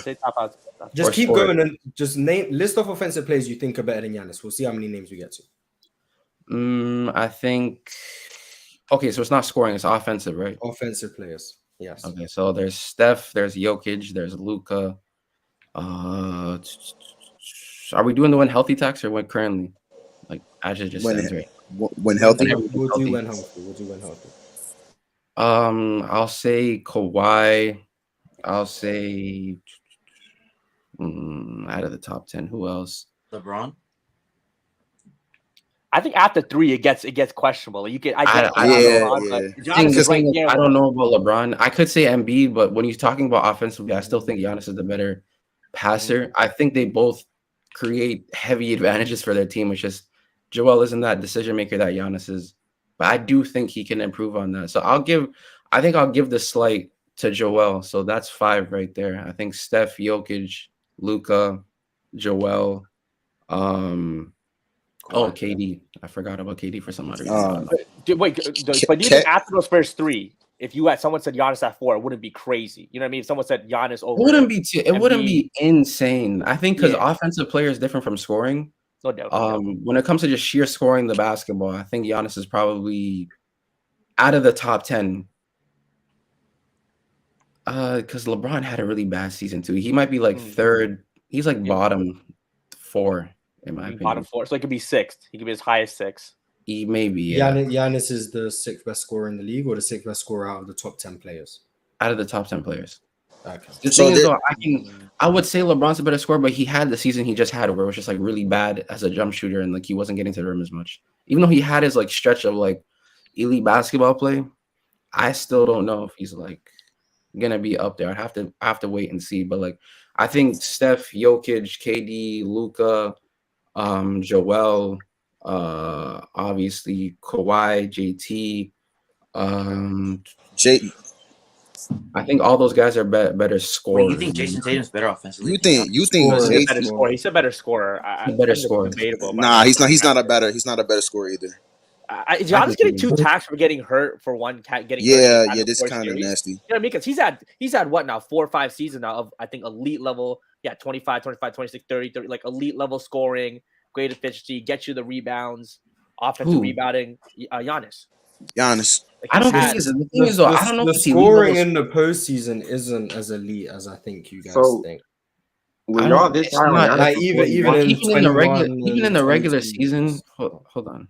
I want to pull this up because I don't want to be incorrect. Were y'all this high on Giannis 41 though? Like, what did you say? I thought Giannis was the best player in the world since 2020 to 2022. Yeah. I feel like Jokic is definitely the best player in the world right now. But since 2020 to 2022, I think Giannis was the best. And the best version of Giannis, it had to have been 2022 when he could actually hit that mid range. If you could get back to that, Giannis is the best player in 2022. If Giannis could get back to his 2022 self when he was hitting the mid range, I think it was like at a 40% clip. He was hitting it like at league average. If he can get to that, if he can get back to that, he's definitely the best player in the world. It's not even a question. But if he can't really stretch the defense out a little bit, that's my problem right there. I don't. That's an outlier. I don't agree not with Giannis is consistently. I'm not sitting here. I know it's an outlier. Get back to what he was here. He's definitely the best player in the world. I think what carries over is his defense. But like offensively, you're not giving him a slight because he's shooting 41% from midi. Like I just no. Like there's players in the NBA who are playing at a much higher clip as an offensive player and producing a lot more, especially from all over the field. So when it comes to Giannis, I don't remember all his energy for Giannis before he won though. His scoring as a player is, I think, limited still, and he's shown the ability to be limited, especially in the playoffs as well too. It's always been limited. I think like his physical dominance still gives him an advantage. You know what I mean? Like he's limited in terms of skill set. That's fine. I'm saying it's fine. You can be as physically dominant as you want, but then when you play a defense that gives you some resistance at that level, then you're taking a dip every single time. Like, can you name a team that could like? Here's the thing about that, KP. It's like a select 2 teams that can really do that, like the Celtics and the Heat. Those are the 2 teams in the entire NBA who can really slow Giannis down. Well, those are teams in your conference, and if you're a great player, and if you're someone who is the best player in the world, that playoff translation needs to sustain, even if those 2 teams still exist in your conference. And I just think that if you continue to struggle against these 2 teams over and over and over again, and still have the same bad tendencies, even if you want to throw the excuse at coaching and maximizing him as a player, which I do agree with, I don't think Giannis is being maximized to the fullest. So that's why I'd still give him a little bit of a slight. You still have to hold him accountable for him like shooting egregious numbers outside of 8 feet. The fact that like when he's playing in the half court, he can't create and he's limited. You know what I mean? The fact that even some of his playmaking, because of the fact that he's such a limited half court player, starts to take a dip where teams aren't giving him or relying that much attention onto him. Like you have to factor in those things when it comes to being like the best player in the world, especially in these top 3 discussions. Like I don't think he's like for me. I think we're at a point in the NBA where you can't be a flawed offensive player and be the best player in the world. Not flawed to that level. That again? Do you think we've got to a point in NBA history where you cannot be a flawed offensive player and be the best player in the world? Because we've had plenty of flawed players in the past who have been able to be the best player in the world, but now the game has changed so much. Do you think now you just can't get away with I don't think that's the case because Giannis can be flawed. Like he was still somewhat flawed even in 22, but what made him so elite was his defense as well too, because he was just like that player defensively. Like he was the best defensive player in the world in my opinion. So I think that he can still bring that. So even if he was limited, he could be like a 7.5, a 7 offensively. And he could probably be, if he gets back to himself, he could be like a 9.5 defensively, or possibly even better. So like for his case, because of what he brings defensively, I do have to factor that in. So I do think that like he can be somewhat limited still, but if he goes back to what he was in like 22 defensively or like 21, and without question, he's still definitely in those talks and definitely would be one of the best players in the world or the best. So Mars, I have a question about something you said earlier. You said that you feel like Julius Randle's being misused. Where do you think he would be like fully optimized? There is no fully optimized Julius Randle. Well, first of all, the Knicks would probably have to stop running as many isolations as they do. Julius Randle isolations is where the biggest issue comes from. You probably want to get him more post touches, just so that he's also not having to create from the perimeter as often, because like I said before, on one side of the floor, he's going to settle for a step back jump shot, and then on the other side, he has to go all the way downhill just due to the lack of diversity in his game. You probably don't want to have to ask him to facilitate as much as he does because he can't pass the ball with his right hand. So instead of using him to initiate offense, you want him to probably be more of a play finisher. You probably like the best way to use him would probably get rid, like, I'm not saying trade the whole team, but RJ Barrett is just not a great fit next to a guy like Julius Randle. So you probably want to just get more spacing around him, and then use him more as like a low post hub. And then that would probably get the best out of him, especially in the postseason. Now, do I think that would be a top 20 player in the league? No. But I do think you probably wouldn't see the sharp declines in the postseason that you do now, because right now you're giving Julius Randle isolations on the wing against defenses that are keyed in on him, like with high-level perimeter defenders. I mean, he's not going to do much in that situation. So I think even if he was used optimally, he probably still wouldn't be a top 30 player, but he just wouldn't look like the worst postseason performer of all time. That's probably what I mean when I say he's misused, because I don't think he's as bad as the postseason would determine he is, but I do think in the situation is he worse than DeRozan in the playoffs? Yes, he plays worse than DeMar DeRozan in the postseason. Interesting. DeMar DeRozan had the same amount of career points as Steph Curry. Just want to throw that out there. Someone in the back. Career points with DeRozan and Steph, they're like the same. Yeah, they were drafted in the same year as well. And DeRozan just doesn't miss a lot of time. I think it was Kai. Kai said you had a question for Jalen, or was that? Jalen. I rewatched the 2007 finals recently, and I kind of feel like after watching both finals, I feel like it might be a bit of a hot take, but I feel like LeBron, like, he played worse in 2007 and 2011 to me. Yeah, he played really bad in 2007. Worse, I just think that depends on maybe your expectation. Obviously, in 11, you could all consider the best player in the world. For him to have that drop off, I think made it worse than 2007. Because 2007, we gave him the pass in a sense because he was a younger individual carrying these guys. I think he played bad in both series. I mean, really bad. But I feel like that excuse is kind of. I feel like the excuse is kind of like it's not very effective to use that excuse for a year 4 player. Most players in year 4 hit their prime. Like most I guess maybe just wasn't the age, and is also going up against a Spurs team with Greg Popovich, Tim Duncan, the Hall of Famers on that team.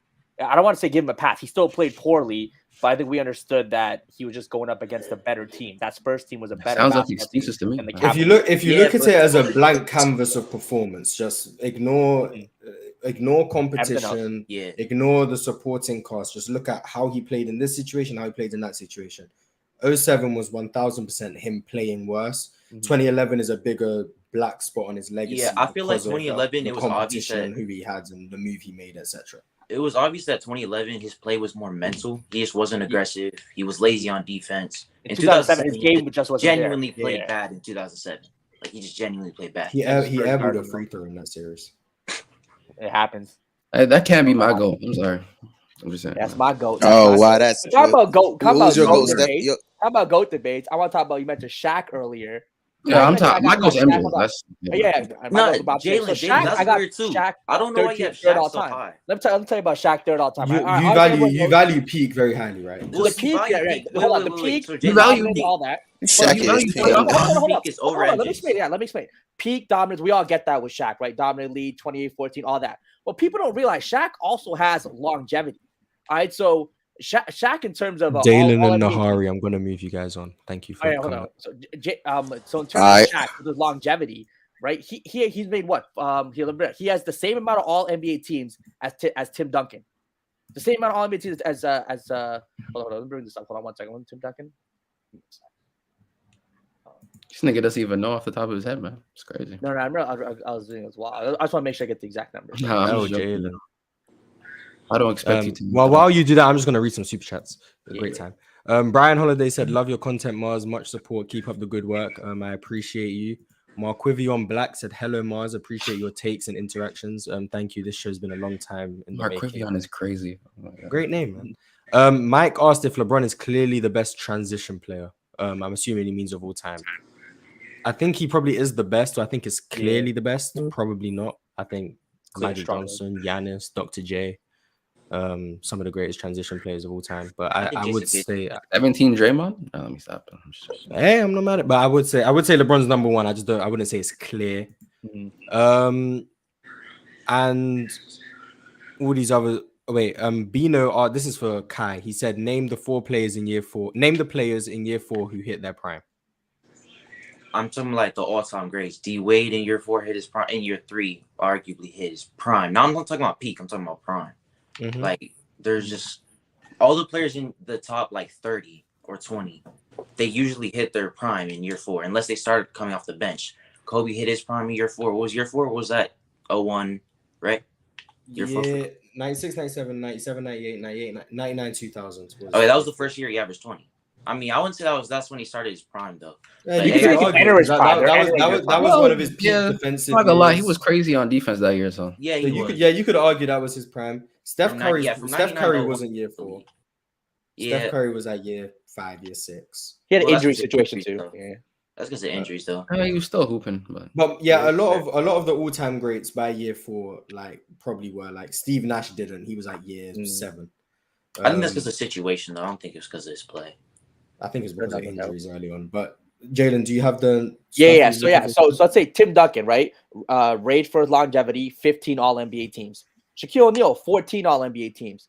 So people forget Shaquille O'Neal had a 14-year stretch where he was, a top 3 center in the league, all NBA caliber player. He has 8 first team. Tim Duncan has 10. So the longevity factor with Shaquille O'Neal from his Orlando years to his Laker years and his first year with Miami, he has a stretch of 14 all NBA and I'd say like 12 elite seasons. So I think the longevity with Shaq is incredibly understated. And then the whole thing with, I think Lowe mentioned with the finals, how he's going up against soft competition, big numbers, bringing up Tom McCullough and Rick Scott. 2000, he went up against Dikembe Mutombo, who was averaging 34, 35 minutes a game, and McCullough was his backup, averaging about 10 minutes a game, if that. So he dominated Dikembe Mutombo. Then against the Nets, he dominated Kenyon Martin, who's an elite defender. Good defender. So it wasn't like he was dominating these scrubs. And then with Indiana against Rick Scott, he was also getting double teamed most of the plays with him, Dale Davis, and a couple other guys. So this idea that Shaquille O'Neal dominated scrubs in the finals, I think is a lie. Those guys weren't getting big minutes against Shaquille O'Neal. There's other guys, premier defenders getting big minutes, and he was facing double teams multiple times. So Shaq's peak, along with his longevity, so peak longevity, and the fact that what other teams had to do defensively, just to sign extra bodies, just to take fouls against him. I think a combination of all those things to me, again, with the skill set, 28-14 throughout his career and his peak, he has a case for being the 3rd greatest player of all time. Do you value peak over longevity, or? It's close. Which one do you value? I would say no. It's like 30-30. The 30% peak, 30% longevity. And then what's the other 40%? The other 40% would just be like eye test. I mean, eye test is a part of it. the skills. And one thing I say is their contribution towards the team's pursuit of winning the game. So things they do for your team to win the game, whether that's impact on winning. Impact on winning, exactly. Impact on winning. My thing is, if you value longevity and peak equally, do you think that Shaq and Kareem's peak were close, like in the same tier? I think Shaq is the third greatest peak of all time, next to LeBron and Jordan. Yeah, me too. Kareem would probably be fourth. Huh? Yeah, exactly. Yeah. Yeah. So I do think Shaq's peak is noticeably better than Kareem. So you're saying there's a gap between 3 and 4? Noticeably.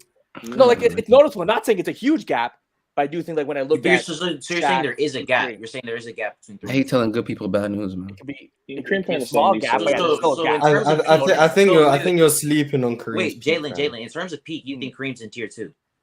I don't want to say tier 2 because his peak was incredible too. You said there's a gap between him and Shaq. That means they aren't in the same. Wait, so is Shaq in tier 1? For sure. I got LeBron 1, Jordan 2, Shaq 3. I put, you know what? I'm gonna lump those 3 together. I think Shaq's peak is right up there. So then, yes, you know what? Then Kareem, he's in next tier. You're right. No, I'll put Kareem in the next tier. Yep. I want to put Kareem's peak with those 3. Okay, well I get it with the gap, but I think since to you Kareem's he's like the closest player to Shaq when it comes to peak.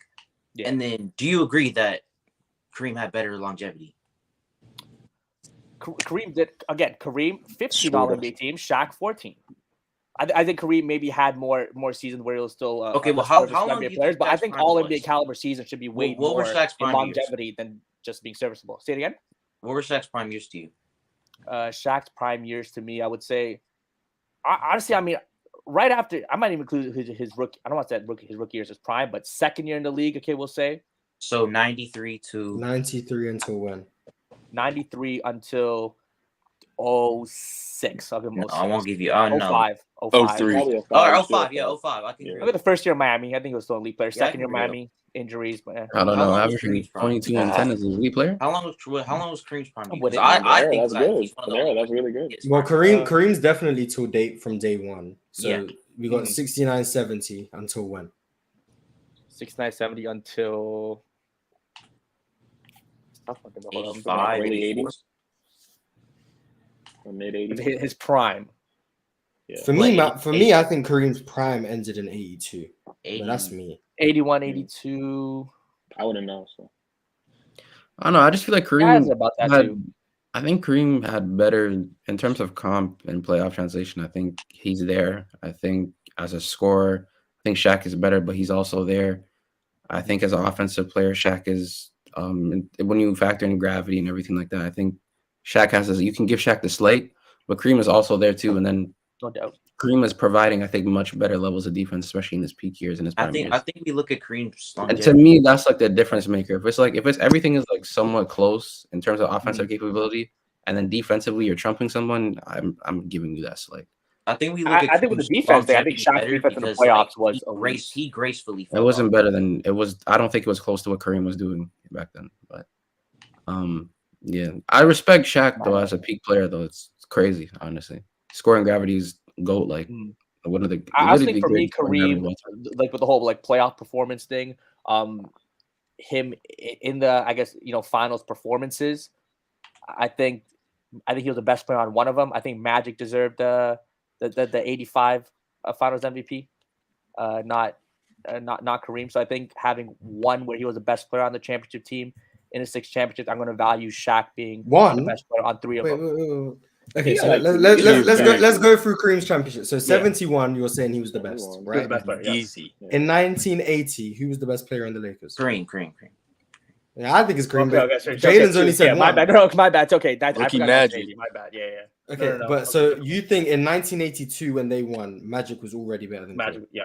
Magic, and then 85 was again Easy. Magic. And then 87 was again Magic. Mm-hmm. And then 88 was again Magic. Yeah. Okay. So two out. So still 2 out of 6. So yeah, 2 out of 6. So I just value Shaq's 3 more. Yeah. Wait, but yeah, I have Kareem 4th, right? So if I have Shaq third greatest all time, I have Kareem 4th. I guess they're close. But wait, so Jalen, I want to get into this. Why do you think LeBron peaked higher over Jordan? Like why? See, that's an interesting one too in terms of LeBron's peak. Right. So obviously in terms of an overall player, his Miami years, I think was his peak of basketball.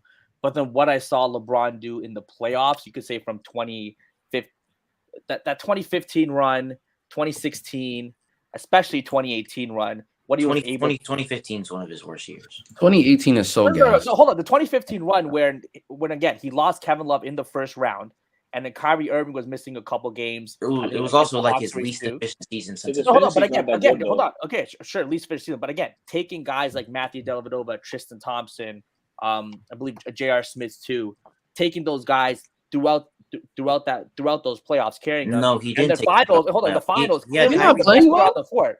No, I thought he was 17 in the finals.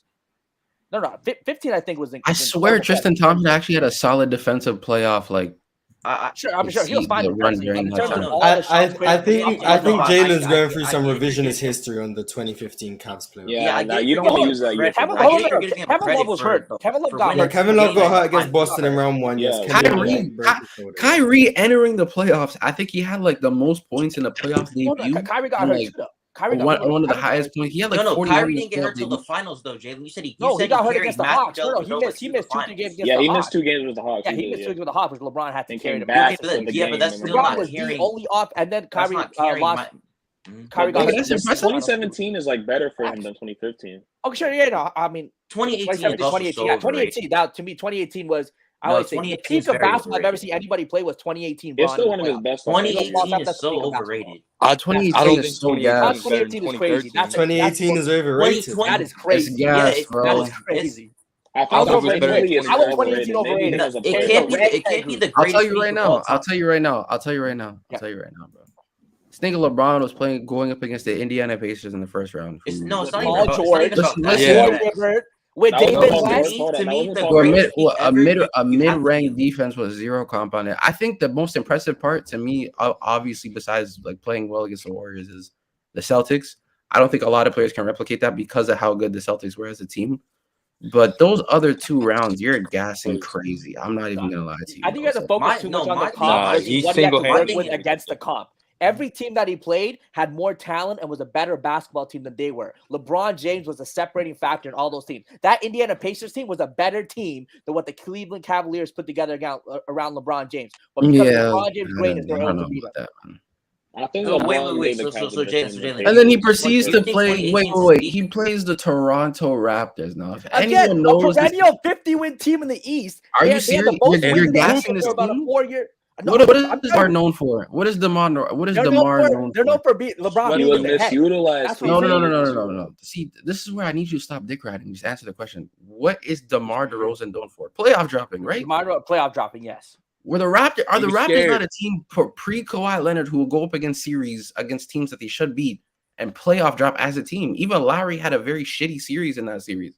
Like the entire team was playing so bad, bro. They're letting LeBron played well in that series too, by the way. No. And Kevin, wasn't Kevin Love giving you insane production in this series? Yeah, he was I think J.R. Smith was like 50% from 3 in that series. And then on top of that, he was acting like as if LeBron. I'm not taking away anything from what LeBron was doing. I think LeBron was doing was great. But at the same time, you're acting like as if Kevin Love wasn't actually providing like levels of scoring, spacing, shooting, rebounding, and obviously like outlet passing and stuff like that. Like 18 and 10, whatever it was. You're making it seem like LeBron was legit, like put these niggas on a backpack and just walk them to. He was creating all the offensive advantages for that team.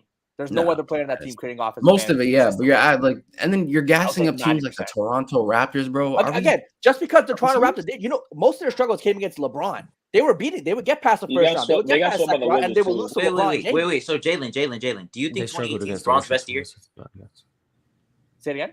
Do you think 2018 is Bron's best year? I think that 2018 playoff run, that was peak basketball. I think his Miami Heat years as a totality of the player throughout the season. So you think LeBron in 2018 of the playoffs was the greatest player? Like the best player. That's peak basketball. No player could replicate what he did. So wait. I think LeBron James in the 2017 playoffs was better than 2018. That's what I'm saying, bro. What is this nigga talking about? LeBron wasn't even an elite defender anymore. He was the best player in the league in 2018. Yeah, no, he wasn't an elite defender, but I think offensively it was so transcendent in terms of again. So that means that 2018 in those playoffs. Wait, so you're telling me that was the greatest offensive playoff I played ever, 100%, as a total offensive player, without a doubt. Not even offense. Okay, in that's terms of what different. he carried, what he carried in I terms don't. of I rings. think No, 2017 is bro. better. No. I think 2017 is better. No. I got 2018. I think 2017. I mean, his No. raw he had more numbers look help. like insane. He still had Kyrie. Look at He raw still had numbers. Kyrie Irving in 2017. He That didn't have doesn't to change. That doesn't elevate change his players. I'll play. take He 2016. played better in 17. I think he was a better offensive No. player. I think you could say I'll he's a take better. He was a more 2016. efficient scorer. No, I mean, he was sure, a better but in player in terms of 17. He was a better player in 17. Yeah, he was. I think he he's was talking a about better offensive offensive player offense. too in Let me bring up the numbers. I'm not even sure if the efficiency Like was up. I'm not sitting here gassing you playing the Indiana Pacers and the Toronto Raptors, bro. Like, are we? I can't. Again, I think you're underrating Was teams LeBron's based time on. good in I'm not 2017? under. He got Yo, taken by who, Victor Oladipo. are we seriously talking about underrating the Again, Toronto those Raptors? Pacers team were a very good team with Paul George, Roy Hibbert, who was still an all-star. At the year What before, year are you but talking That's the about? wrong year, buddy. Whoa. What year? Roy Hibbert was not on that team. Former all-star. What year are we talking about? I'm talking about 2018. 2018 is DeMontis Sabonis and Oh, I'm those sorry, guys. my Miles bad. Turner. Yeah, my bad. Yeah, okay, those guys. Yeah. But Still, KD, 2017 good team. time wasn't that great Did you either. expect can't the use Cavs time. to lose? Did you expect the Cavs to lose in any of those series except for Boston? Well, I think again, all those other teams were better teams than the Cavaliers. LeBron What? James was a separator. Do you think the Pacers were better than the Indiana Cavs? that year? Pacers, the Toronto Raptors, and the Boston Celtics were better teams all around. I don't think the Pacers were better. Bro, how are the Pacers a better team if you forgot who was on the team? I was thinking of the wrong year. They weren't that memorable because they weren't that good. He did that after I that. say again with LeBron. Again, it was what George Hill, Kevin Love was still there, Rodney Hood. So you're saying LeBron should have lost to the Rodney Hood was on the Cavs. Yeah, that's right. Rodney was on the Cavs. He's talking about the guys Cavs that team. LeBron had to carry. If you look at a lot of those guys, So he should have lost to the 6th seed, is what you're saying. It was a one-man team. It was 100%. That 2018 was a one-man I team. don't think they were 6 seed that year. It was a one-man team. There's never been a guy who has needed. I still don't understand. I'm looking at the roster right now. Kevin Love was still a top 30 player at that point. This Indiana Pacers team was not better than the Cavs. What? Nah, but nobody else on the Who's favored? Cavs The Cavs were favored over the Pacers? 12 points. What? That's just not Yo, true. who was the Pacers' second best player?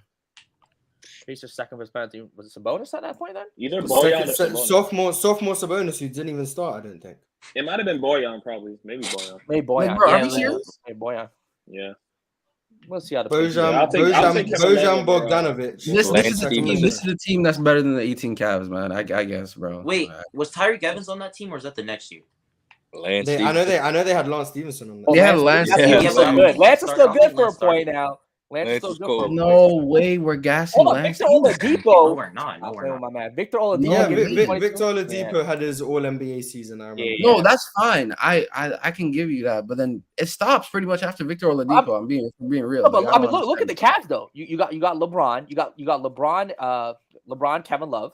Kevin Love gave you 11 points and 10 rebounds that series. Nothing. Very similar to nothing. Then you had J.R. Smith struggled immensely. Shot 31% from three. Gave you 8 points that series. Kyle Korver.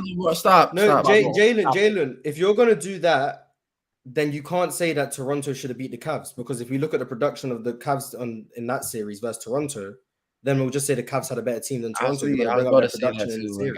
I don't know why. Like, we have to be consistent. If we're going to say the Cavs should have lost to Indiana because of the production of guys like Kevin Love, when you said 11 and 10 or whatever, then against Toronto, when DeMar DeRozan is shooting 12% and Kevin Love is 20 and 10, we'd have to say the Cavs were a better team, right? I agree with what you're saying. The thing with Toronto was, sure, I think they were a better team who underperformed in the playoffs. On the playoffs, for sure, you could say they were worse. They do that all the time. Why are we surprised? I do think they do that against LeBron more than anybody else. LeBron was in their head. Listed DeMar DeRozan interviews. Listed DeMar DeRozan interviews. LeBron was in their head. Okay, this is some nasty work, man. You need to admit that 18 was not that nice, bro. I think the Celtics series was definitely up there for sure in terms of comp, defense, and what you did to like push your team and elevate your team. I think that's a fact. I think obviously the Warriors are just a given, being that they're such a juggernaut of a team. Those other 2 rounds, nigga. I don't think the run was as overrated as LeBron's actual play. Nah, people see 18 LeBron and do what Jalen did and be like, that's the best offense I've ever seen. Exactly. Yeah. I'm like, all right, bro, you need to chill out. Like, I don't. Hold up. I'm not gassing Dwayne Casey led teams, man. Like, I'm sorry. Yeah, exactly. But the year before wasn't that great either, though. So, like comp. In terms of comp or what? I mean, 2018. Let's look at some of the facts. Most points in game 7 to win. LeBron James 2018. LeBron and comp doesn't go hand in hand. LeBron James in 2018. Players to lead. Wait, what? Wait, what? Steph Curry broke. Wait, repeat. Yeah, because I was gonna say Jason Tatum and Steph Curry both broke that. Wait, did you just give LeBron credit for going to Game 7 with the Pacers? But that's how bad their team was. They were down in that series. They were performing. They were the 4th seed. They were acting like trash. They were trash with LeBron. In 2018, LeBron James had 8 of the 13 highest scoring games, 9 of the 25th highest assisting games, 8 of the 26 highest rebounding games. He was doing everything. Highest percentage of team points. No one's disputing he did. No one's disputing he did. Okay. So he has the highest percentage of points, steals, against assists, the Indiana Pacers in the playoff run ever. LeBron is 32%. Kareem is 2 at 30%. And LeBron in 2015 at 30%. Shaq in 2029. It's a LeBron. We understand how great offensively he was. You're saying he was the greatest offensive. Yes, most points ever scored in the first 3 rounds of playoffs leading up to the finals. LeBron James in 2018. So you're taking 2018 because he went to 7 games. Nice. Offensive. Then he went 4-0. So Jalen, offensively, are you taking points per game too? 2018 Brown offense? Wait, isn't it not like a stain on LeBron's career that he won 7 games with the Indiana Pacers? Like if we're keeping it in the stack, no, he had to score. We're not in that team. He almost swept games last year. I don't know. Like he almost swept games last year. He went 7 with those niggas. They weren't winning if he didn't drop 45 every game. Nah, not in 2018. He just didn't have a team in 2018 that could help. Wait, so Jalen, are you taking neutral? You can't talk him for going 7 games. His team was. I think the 18 run was great. I think that obviously, like his floor raising was elite during that entire run, but I'm not gassing that Indiana and Raptors series. I'm sorry, that's just not. I can't do that. I'll give you Boston and the Warriors. Are you taking 2018 Braun over 2016 Curry offensively? Yes. I'm not taking him over. What? You have to be talking about honestly. Are you talking about that's not a floor raiser like that. If you put Steph on that 2018 run, they're losing to the Raptors. He's doing what he's doing. No. They're not losing to the Raptors. No. You know what's crazy? I think Steph would lose to the Celtics because LeBron's defense was like really good, especially in that. Bro, he's not losing to the Celtics. Against the Indiana Pacers and the Raptors, he's beating them in less games. Like he's sweeping the Raptors. What, he wins in 3 games? Like, what is this, bro? No, hold up. He beat LeBron is better than the greatest offensive regular season of all time. Like 2018. Yeah, Jalen, does LeBron on the Warriors win 73 games? Does LeBron on the Warriors win 73 games? No, never. 73 games. Give me prime LeBron. I don't know. Maybe because I'm factoring. No, 2018. Does 2018 LeBron win 73 games? Because he played all 82 as well, so we can't. He played every game. So does he win? LeBron was coasting during the regular season. You take away Steph and put LeBron in that team. Got Clay shooting. Man, asking to win 73 is tough. I think they'd win. They'd win the championships though. They'd win a championship. You answer the question. Yeah, I don't know. I don't know if he wins 73 games. That's a big ask. I'm still okay. So we're just gonna bypass him saying that the LeBron 18 run is better than Steph's 16 season. I can understand season or playoffs. I can understand. That's a playoff run. I mean, yeah, maybe. Bro, you got asked if 2018 LeBron is a better offensive player than 2016 Steph. And you said yes. Okay, when I talk about 2018, but everyone don't talk about his playoff run because that 2018 season that's half the season. They got a new team. I'm talking about in totality though, including playoffs and right. No, see, in totality, you have to go with the Miami years. You have to go to the Miami LeBron years of him being a because right now you're using a 22 game sample size of LeBron. Wait, Jalen, small sample size. So yeah, it is a small sample size. So you think Miami? But you think it's better than 16? Wait, yeah. And the regular season 16, you think it's better than that? Yeah, I don't know. You can argue that. That's regular season performance in 2016 versus LeBron's 2018 playoff performance. I'm taking LeBron's 2018 playoff performance over any. No. You said Miami Brown's better offensively than 2018. And this is why he said better player. He said better player. Oh, exactly. Yeah, it's playoff. Yeah. So basically, when you make an argument about like Jordan and LeBron peak, you're using 2013 LeBron. I'm using his Miami years as the totality of a player, and then the peaks he reached in the playoffs in terms of 2018 and 2016 run, 2015. So you use the second Cavs stint too. Why are you always skipping 17? So you're mismatching years. Okay, how long do you think? Yeah, I mean, I'm not mismatching years. I think you can. Is this 16, 18 comparison not nasty or not just LeBron's peak? In the regular season, I think it's weird that nasty, 16 and but if it's 18 get more credit than 17, which was the best of all of them. Yeah, exactly. I think more that's credit ridiculous. than Maybe I'm 17. I don't underrating get that. 17. I might have to give that a rewatch. Maybe I am underrating You are. 17. I'm not gassing him playing the Indiana Pacers and DeMontis. Maybe I am overvaluing the fact that in 15 and 18 he had to deal with injuries to key players, and him elevating the players around him because of those injuries to me was very impressive. I just think he wasn't that good. 18, I can respect. Not Kyrie and Kevin Love and a full team. I can Like respect 2017, he had, like there was no injuries. They had a full run. He played great, but to me, I guess the floor raising wasn't needed because of the teammates around him. So right? do you think LeBron's peak is from 2012 to 2018? That's just. I just still don't wait. I think LeBron James was the best player in the league up until 2020. No, I'm talking about his peak though. Like, what's his peak? I just want to know, like, peak. Why? Again, why so his last year in Cleveland, his first stint in Cleveland. So 2010 to 2018 or 2009. Well, sorry, his peak. No, 2009 to about 2000 like his last year in Miami. So 14. And then, you think he had a 5-year peak? No, that was his peak as a totality of a player. And then his second stint in Cleveland, I think during the regular season, he did take a step back defensively or took some plays off or were rested defensively, whatever you want, what metric you want to use. But those playoff runs, I think he was still able to elevate to something that was even better than his peak in his Miami years offensively. I'm surprised you used 2009, Bron, because he still had his spacing problems back then. He couldn't really shoot like that. I'm sure. I think as a shooter, he definitely had improvement. But I think that kind of finishing at the rim. That kind of weakens your argument, though, if you're trying to use 2009. That's just a skill set, though. So as a shooter, sure, he wasn't as good of a shooter as he was in but his Miami Jordan's years. entire peak. I think his peak at you can make a case that last year in Cleveland was his peak athletically. I think his off ball movement was great. Finishing at the rim was still incredible. Wait, so you think the first off ball was incredible? Yes. I think y'all are looking at peaks. No, not in the first stint. In the first stint in Cleveland, no. That was he did not move off last year in Cleveland. I think he was still phenomenal off ball. He can cut to the basket again, finish at the rim at will. I mean, Wiggins can do that, but I don't think at the level of LeBron. I mean, your peak isn't exactly. Wait, what do you guys have peak LeBron? What do you guys have peak LeBron? Just as Miami years? 2012 to 14 would be 2012 to 16.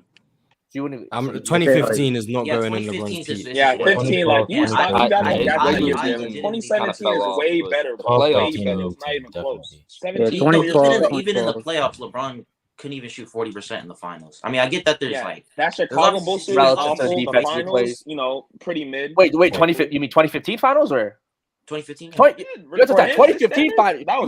You're talking about one player getting all the defensive attention. Has there ever been a player guarded like LeBron James in 2015? But you had every single guy on the Golden State Warriors. People still discredit Allen Iverson, even though he arguably had the worst offensive talent ever surrounded by a superstar.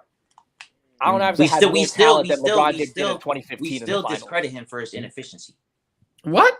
I mean, but shouldn't know. Allen Iverson had more talent on his team in the finals when he went against the Lakers than LeBron James in 2015. After Kyrie went down. I just had the team as a total. Well, that's kind of disingenuous considering we're talking about defensive attention. So bringing up the fact that he had defensive guys around him to say he had talent on his team is disingenuous. I'm saying Allen Iverson had arguably the worst offensive talent. Who was the second best offensive player on the Allen Iverson finals team? Low key, it might have been the Kemba Mutombo. Yeah.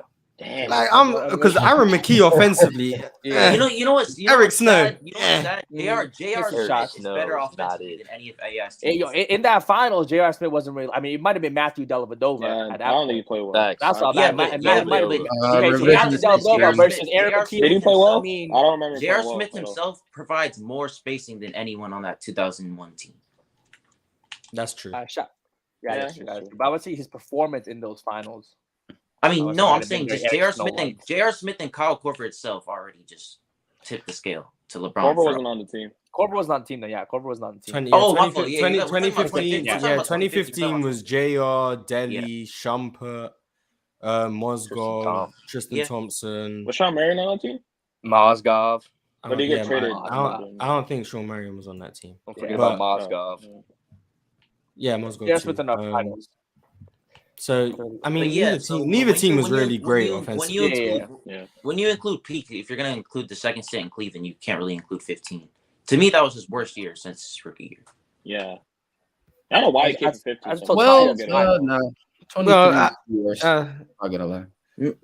I mean, it's 2015 is a bottom 5 LeBron James season. Yeah. Wait, wait. If you include the playoffs, do you think there's 4 more LeBron He wasn't the years best player in the regular season. Over. If each LeBron James each season was a different player, just name the 5 worst LeBron seasons. 2015 would be bottom 5. Yeah, what's the top 5? What's top 5? His rookie year, last year. Yep. 2022. Yeah. 2015, and then his sophomore year. So you think that 2015 is the 4th worst year of his career? Over Lakers year? Well, I said 22 and 23 are in the bottom 5. 2015 is in the bottom 5, and then his first 2 years. I think 21 isn't bottom 5. I think. I'm not gonna lie. This past season might be his worst scoring year I've ever seen since his rookie. I think 2015 was worse. I'm not gonna lie. Do you think his 4-year run in the playoffs in 2015, 16, 17, and 18 is better than his 4-year playoff run in 20 with the Heat? In 2015, especially the beginning of the regular season. No. Mars, you know why? That Eastern 2011. Oh, that's tough. TU, but oh my god, that mid to late 2000s. I mean, to 2010s was like comp-wise in the East wasn't that great. I'll be honest. Yeah, I think it was as bad as the early 2000s. Oh, it was extremely weak.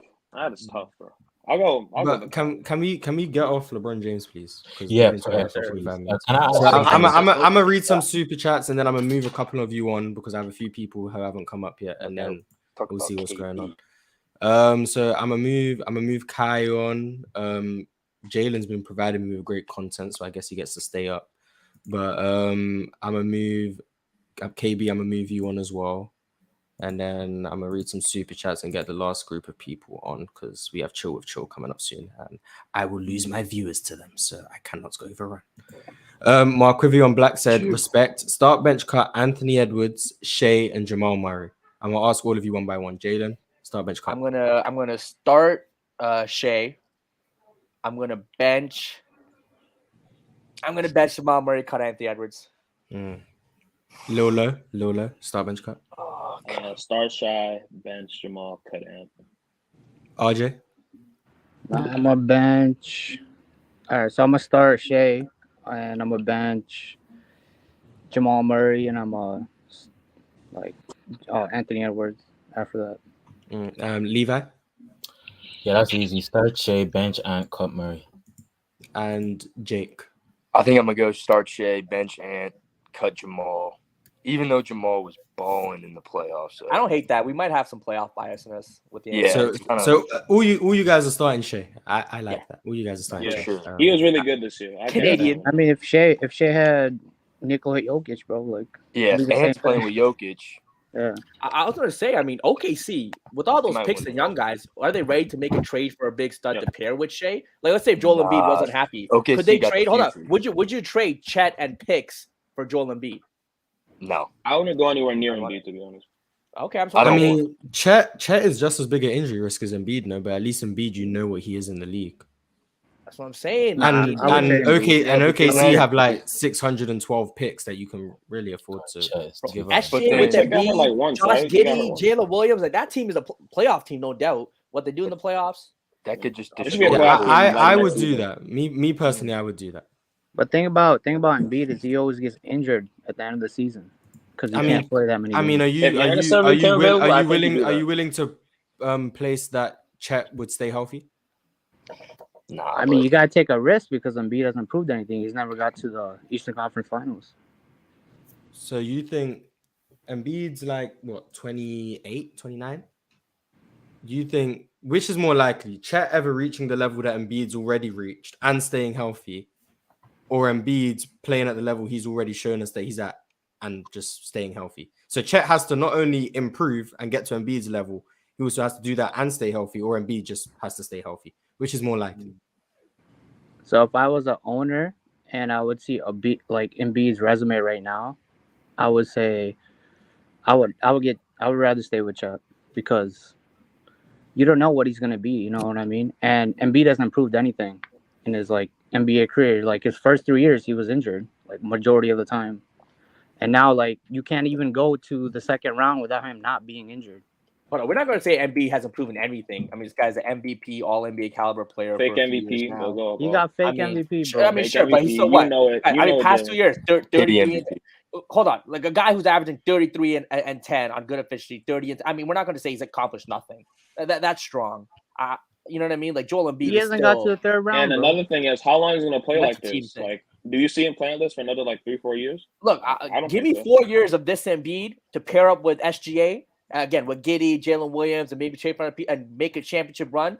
Versus, sure, you can get a decade plus of Chet, but I don't think Chet's going to reach the heights of Joel Embiid. Like, I don't think his ceiling is. I agree with that. I don't think you get 4 Embiid. out of him. Nah, I think you might he not could. get 4 years bro. of this. He could be like KD. This might be the next like 2 years. You say he could be like KD? Fall off. Yeah. Nah, Chet ain't mobile enough to be like. Yeah, I got love for Chet. I think He's he's just going to be not great mobile. defensively. I think Chet could be incredible. Rim I mean, protector. I'm not Do saying you think Chet has the potential ceiling to is be like an KD, that's MVP what I caliber think. player? No, I don't. Yeah, for sure. I don't. I think He could be. all-star, like high all-star. All-star anyway. caliber, maybe Bro, average 20. he could 20 average and 8, 24. The way the like heck that. of Wemby, He might be like a second pick. Kristaps. He could I think definitely he could be like a Kristaps, like when it comes to his position in the league. But he's better than as a Kristaps. superstar. Every tall skinny guy just gets the Kristaps. Yeah, Kristaps, right? He's way better. I'm sorry, but it's just, I think Chet can peak higher than Kristaps does. He's too good defensively to be Kristaps, in my opinion. Yeah, he's I don't know what he is, but defensively he's a game changer in my opinion. Does he have enough offensive? And he can handle the ball. I don't think he's ever going to be an elite offensive player. I don't think he's aggressive enough. I don't think he puts the ball on the floor at a very high level. He's an okay passer. I think he's just going to be a good offensive player. Like if I had to give him like a level offensively, like a Jaren Jackson Jr. level offensive player. Different game, but like that. I can see that. Yeah, I can see and that. I think that alongside being maybe the best defender in the league, that's still not Joel Embiid, unfortunately. Which is why if there was on the table, I'd offer Chet and some picks for Joel Embiid because I think Joel Embiid right now is just better than Chet will ever be. And Shea is 24. If you want to try and win now and also not have to give up Jalen Williams or Josh Giddey or Kayson Wallace or whoever, I mean, I think it makes sense.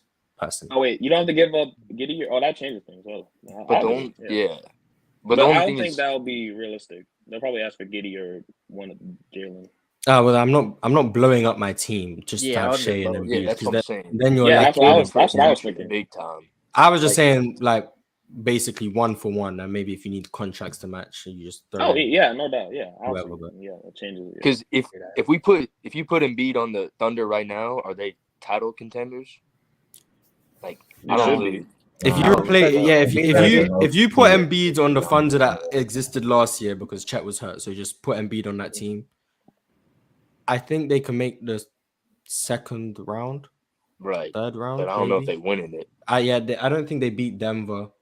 No, but they'd only be a couple pieces away, right? They might be just. They'd be relatively close. Yeah. They'd be like in the upper echelon of the Western Conference. But I don't know. You think they beat the Lakers? Low key? No, I don't know because Embiid and with Shea's game being so downhill and Anthony Davis being the rim protector. I don't know how well Shea would do against the Lakers defense in the postseason. OKC might be like a 4th seed, maybe. Who's got to get this injured season? first? We got to AD expect or a jump Embiid? from Jalen Williams. We got to expect a jump from Jalen Williams. I think Giddey will improve too. I think with the Jalen Williams improvement with Embiid, with SGA, that team become very dangerous. But I understand Mars with the matchup. Yeah, they beat the Lakers. I'm sorry, they beat the Lakers. Who do y'all think? It's up in the air. Who do y'all think got the best young core in the league? Like top 3. OKC, Houston. Thunder. I was gonna say Houston Thunder. Houston being talked about a lot, man. Like their length, everybody in that team. There we go. We got Chill in here. Hopefully he's with us now. We got Chill in here. Hey, what's going on? OKC. Well, it's Houston. It's Houston, OKC. Houston, they've been drafting the best. Is it Orlando? Houston and Thunder. I like Orlando. It's Orlando. It's Orlando or Detroit, or you're very high on just Wembanyama. Yeah, I mean, I can't do it off one player unless it's like Luka level. I can't do it. For me, it's why are none of you guys bringing? Why are none of you guys bringing up Cleveland? Because Mitchell's because, old. because A little older with, than Cleveland, bro. Cleveland is Garland, Cleveland's Mobley, there. and then who else? Like Donovan Mitchell's not really considered young anymore. I don't think Jared Allen. Allen. I don't think he's considered young. So it's like two guys, yeah. Because Okay, so Isaac Okoro and Amani Bates. Amani Bates, baby. So for the record, Jared Allen is 24 years old. That's it. That's 24. crazy. He is the same. If he's the same age as Shea, which I didn't know, then yeah, he would have to. Oh, yeah. I thought maybe he's been. Yeah, maybe I thought it was. Okay, Donovan Mitchell of this group. Donovan Mitchell is the oldest one of this group. Nobody is over the age of 25. Nobody. Mitchell's like 28. No, Mitchell's 25. No, he's 26. Mitchell just turned 26 this season. Well, he's younger than I thought. I thought he was like 28. Not gonna lie. He'll be 20. He'll be 27 on opening night.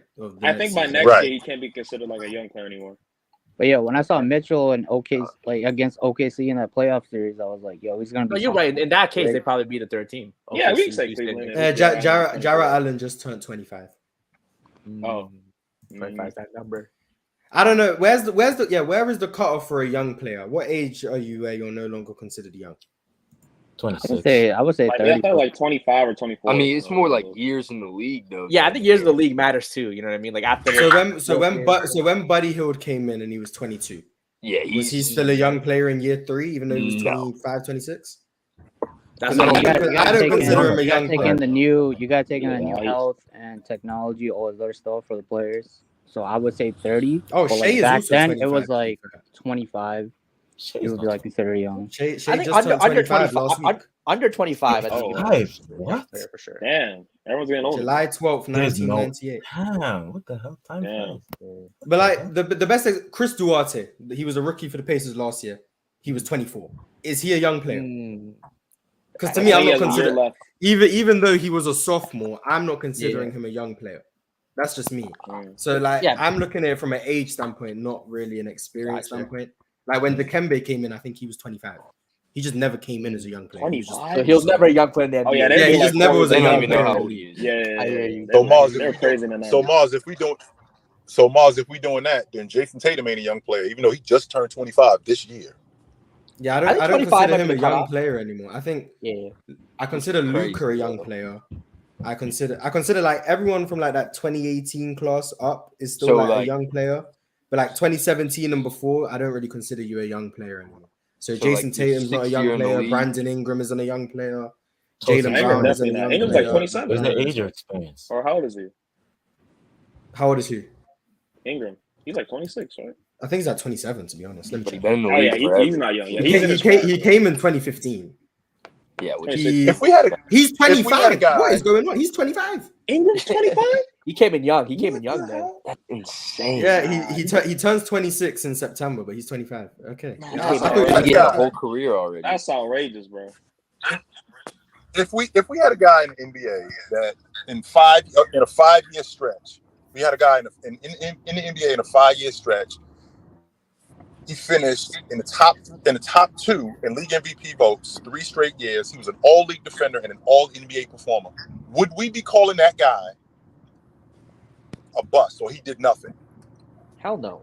That's a good. Who is this player? Because who is this player? That's just so you know, that's Joel Embiid. That's what I'm saying. He's been an incredible player in the league. I think he's underperformed in his career.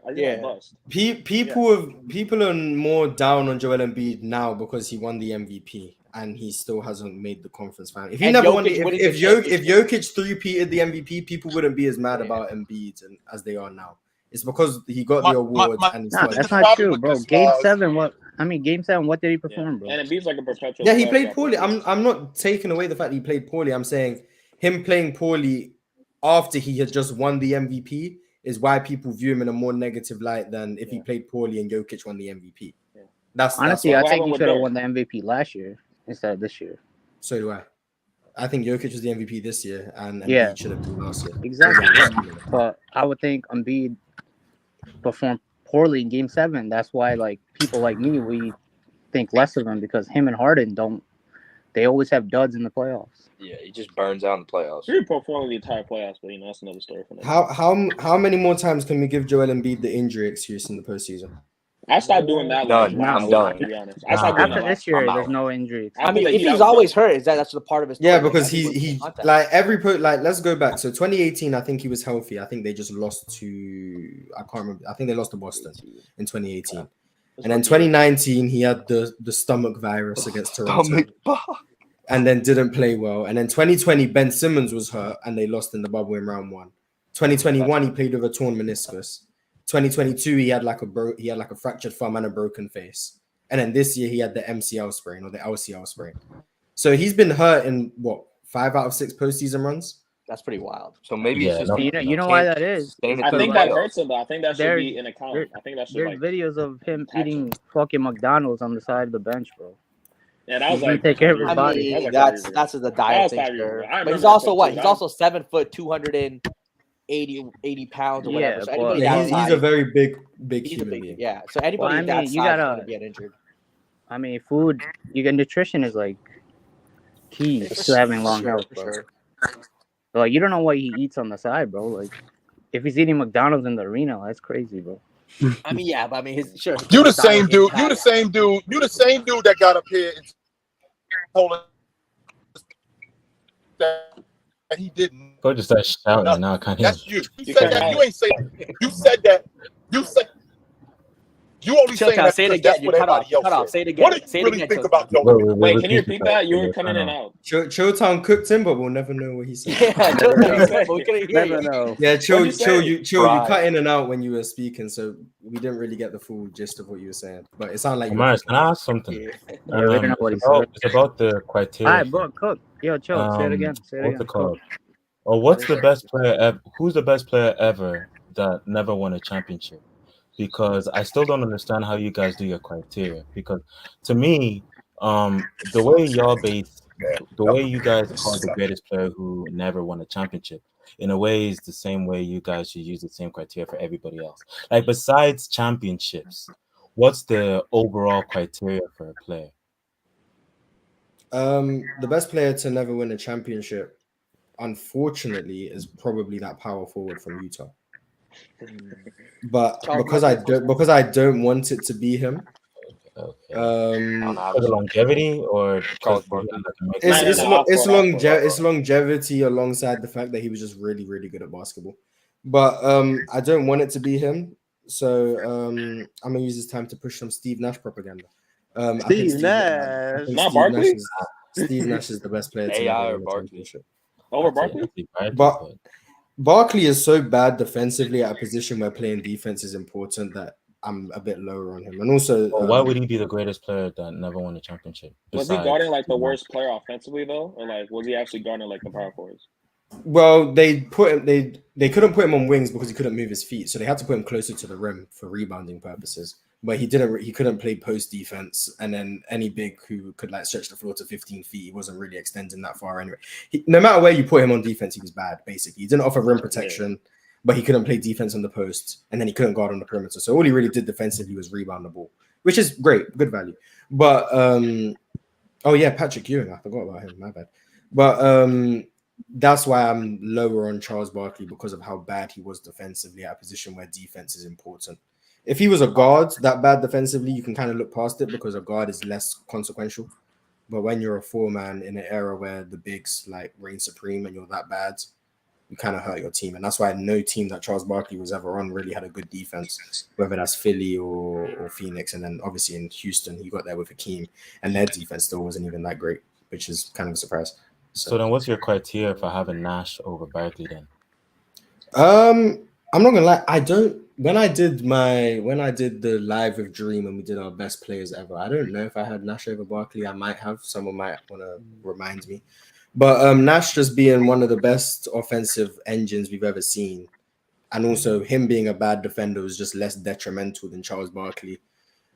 Charles Barkley obviously was a huge practitioner of abusing the illegal defense rules, and while Nash also benefited from the defense rules being made stricter, making it easier for offense, I think they both benefited in ways that not many other people did. And Nash, I think, did more with the rules in his favor in terms of how great those Phoenix offenses were compared to what Charles Barkley did.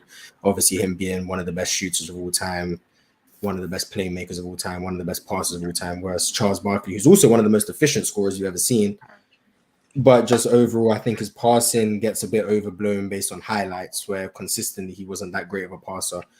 And I do tend to tax when you can post up for 22 seconds. That's kind of weird to me. So like, I'm a bit lower on that. I think Steve Nash is the best player to ever play for the Phoenix Suns. There we go.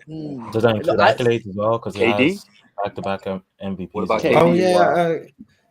This prime Steve Nash in Phoenix is better than KD in Phoenix. There you go. Because I'm asking that because like in most people's top, well, not most people, but like for a lot of people I talk to anyways, Steph Curry isn't really a unanimous top 10 player yet. Even though I mean he doesn't exactly have the defense, but like when it comes to accolades, he's a 4-time champion, 1-time Finals MVP, unanimous MVP. So like, why wouldn't he be a unanimous top 10 pick compared is to Steph a better basketball player than Kevin Durant? Let's be real. I think he is, but I think from an accolade standpoint, I think you'd be surprised how far Steph is off everyone else. All NBA's quite aren't there. Let me pull this up because I'm gonna open up basketball reference. Right? Someone give me a top 10 player. Just someone give me a random top 10 player. Magic Johnson. Okay, I'll go Magic first, and then I'll do Hakeem. So right now we have one player is a 12-time All-Star, one is a 9-time All-Star. One player made 10 All-NBAs. One player made 9. One player has led the league in scoring, assists, steals, blocks, rebounding 6 times. One has done that 3 times. One player has 3 MVPs. One has 2. One has 5 rings. One has 4. One has 3 Finals MVPs. One has 1. And they both made both made the 75th anniversary team. They both made all rookie teams. One has 2 All-Star MVPs, and one has 1 All-Star MVP, and then one has a Conference Finals MVP. Magic clears him in the accolade department. Now we'll do Hakeem. Like, and I don't do the accolades. I'm just saying, like, I think Mars hates accolades. He's made this known. And now we got Hakeem and Steph. One is a 12-time All-Star. One is 9. One is 12 All-NBAs. One is 9. One has made 9 All-Defensive teams. One has made 0. One has 2 Defensive Player of the Years. One has 0. One has 2 Finals MVPs. One has 1. Steph has 4 rings. Hakeem has 2. Hakeem has led the league in a statistical category 5 times. Steph has done it 3 times. And then Steph has 2 MVPs. Hakeem has 1. And then they both have an all-rookie team, and they both made top 75. Hakeem also clears him in terms of accolades. Now, if you guys want me to keep going, like, this is where like Steph Curry, Steph's accolades don't really compare. Unanimous top 10. Right? Let's do Larry Bird. And then I'll answer that question. So Larry Bird, 12 All-Stars to 9 for Steph, 10 All-NBAs to 9 for Steph. Larry Bird was also Rookie of the Year. Steph wasn't. Larry Bird has 3 MVPs. Steph has 2. Larry Bird has 3 All-Defensive teams. Steph has none. Larry Bird has 3 championships. Steph has 4. And Steph has 1 Finals MVP, and Larry Bird has 2. Now, Steph has led the league in a category 3 times, whereas Larry Bird never did. And this is the closest one it's been. And Larry Bird still has more accolades than Steph. And this is the closest one. So based on the accolades argument, Steph shouldn't be consensus top 10. I don't think he's consensus top 10 anyway, if you rank like... But he's in your top 10 though. He's like 10 or 11, I think. Okay, like why I'm asking that is because I feel like depending on the player, the criteria changes. Right? Like with Hakeem. Now, I think Hakeem is a really good offensive player. Now, I wouldn't say his peak is as great as Shaq or anything when it comes to offense. But because his defense was so good, we don't really care about his offense as much because his offense was substantial, but his defense was so good. But then when we talk about Shaq, we say, well, Shaq was so dominant offensively. In a way, that kind of carries his ability as a player when we rank him, but his defense kind of gets skewed because of how dominant offensively he is. Another example is like, I'm a Kobe guy as well, and I'll say that, look, the 45% for his career isn't very nice to look at, but then I could make the argument, well, oh, it was an era thing, right? So the reason why I say that, the way we look at criteria, it's kind of stupid because criteria just changes depending on the player that we talk to. The player that we're talking about. It shouldn't change. It shouldn't change. Like with LeBron, right? It should be consistent. Longevity the most for LeBron, right? But you can't use that for MJ. They have to use something else. Sorry? Do you have a set criteria when it comes to your top 10? Honestly, like I don't even really do the top 10 stuff anymore because I feel like it's always changing because there's no direct criteria that you can use for every player because every player started off their career and ended their career in a different predicament. Like for example, like LeBron, like he's played 20 years so far, and his longevity is something that we talk about all the time. But with somebody like Jordan, his longevity didn't exactly last the same because he retired like twice or three times. So I can't do that for him. But then I can also say Kareem's longevity, right? But he only has 2 Finals MVPs, and what's it called? All that Magic has together? 3 Finals MVPs, but they played on the same team. Like there's too much gymnastics to look at to have a definitive top 10 or to have a definitive criteria. That's why I'm saying like you can't. The way we look at criteria, in my opinion, is kind of skewed. To be honest, like there's no direct criteria because it changes from player to player. It's Well, the just conversation is going to be impact. nuanced. You're not going to have just my criteria is, for example, just the best offensive player, blah blah blah. Now, how do you define who the best like, that's offensive why I'm player asking, like, is? what's Is the it most points and important assists? thing? Is it eye test? Is it isolation? Blah blah blah. But everyone's gonna have stuff that they value. For me, what I value is how good you were relative to your time based on the rules that you played under. I don't care about how you look in a different era. You never played in that time, so it doesn't matter to me. Then your longevity, how much value you provided over your career. So if 2 players are of equal ability, but one was 15 years and one was 10, the extra 5 years is going to hold more weight. So I'll value that. Then it will be about your ability to play in a multitude of different systems based on your game. So someone who's extremely ball dominant won't be as great to fit in other systems as someone who can play without the ball and with the ball because you just fit next to more people if you don't need to hold the ball the whole game. Or rebounding would be great next to everyone because everyone needs rebounds, those type of things. And then being able to just be able to your skill set gets better amongst better people. Like for example, the value of isolation scoring can differ based on what's around you. If you have someone like Carmelo Anthony, who's a great isolation scorer, but then you put him on a team of Kobe Bryant, who's a better isolation scorer, Carmelo's value is automatically lower than it would be in a different situation. Whereas if you have a guy like Steph Curry, who is a great shot creator himself, but also great without the ball, no matter what situation Steph Curry is in, his value will still be at an all-time high because of how many different situations he can provide his elite level value. So those type of things are all different things I value. Now it can be inconsistent because how can I tell if Kareem would fit in a bunch of different systems if he only played for 2 teams? Or how can I tell that Tim Duncan would fit in a bunch of systems when he only played under Greg Popovich? So it becomes a hypothetical and then how I think this player would do here and there. And I don't think you're ever going to get a criteria that is 100% factual. That's never going to happen. It's always going to be someone's opinion on something or the other. But I think if the opinion is backed up with facts or stuff that you can substantiate by just watching these players play, it becomes valid. Now, if you're just making stuff up like, oh, Shaq could shoot threes based on what? I don't know. Like, that would just be nonsense. But if you can substantiate your claim, I think the criteria is valid as long as it's consistent. And I try my best to be consistent. Okay, let me ask this then. Having a top 10. Your criteria, do you think your criteria is objective enough where you could apply it to every single player in the top 10? Just like, yeah, for the most part, I think my top 10 is pretty consistent with my criteria. Okay, and then I'll ask, certain players in your top 10, do you compare them to other specific players in your top 10 as well? Well, yeah, I like I said earlier, I have them in tiers. Comparison. Like I have, like, for example, LeBron and MJ are in their tier 1. So I think their tier is above whoever else is next. So I don't really spend time comparing LeBron to Tim Duncan because I think LeBron is in the tier above Tim Duncan. So I don't really need to make that comparison because I don't think they're particularly close. Then Shaq, Hakeem, Duncan, and Kobe are all in one tier. So they really stay compared to each other. Then Magic, Bird, and Steph would be in their own tier. And then if I want to rank Bill Russell and Wilt Chamberlain, they'd find their way in here somewhere, but I'm sticking post 3.9 at this point. But they're all really compared within their tiers, not outside of it. And like the best player from tier 3 might be compared to the bottom player of tier 2, just to see if they can break into it. But other than that, I don't really compare like Larry Bird to LeBron James when they're 2 tiers apart. There's no point in me doing it. I guess that's the best way I can explain. And what you said with your criteria in terms of judging, you have to watch these players to really understand what they do, properly rank them.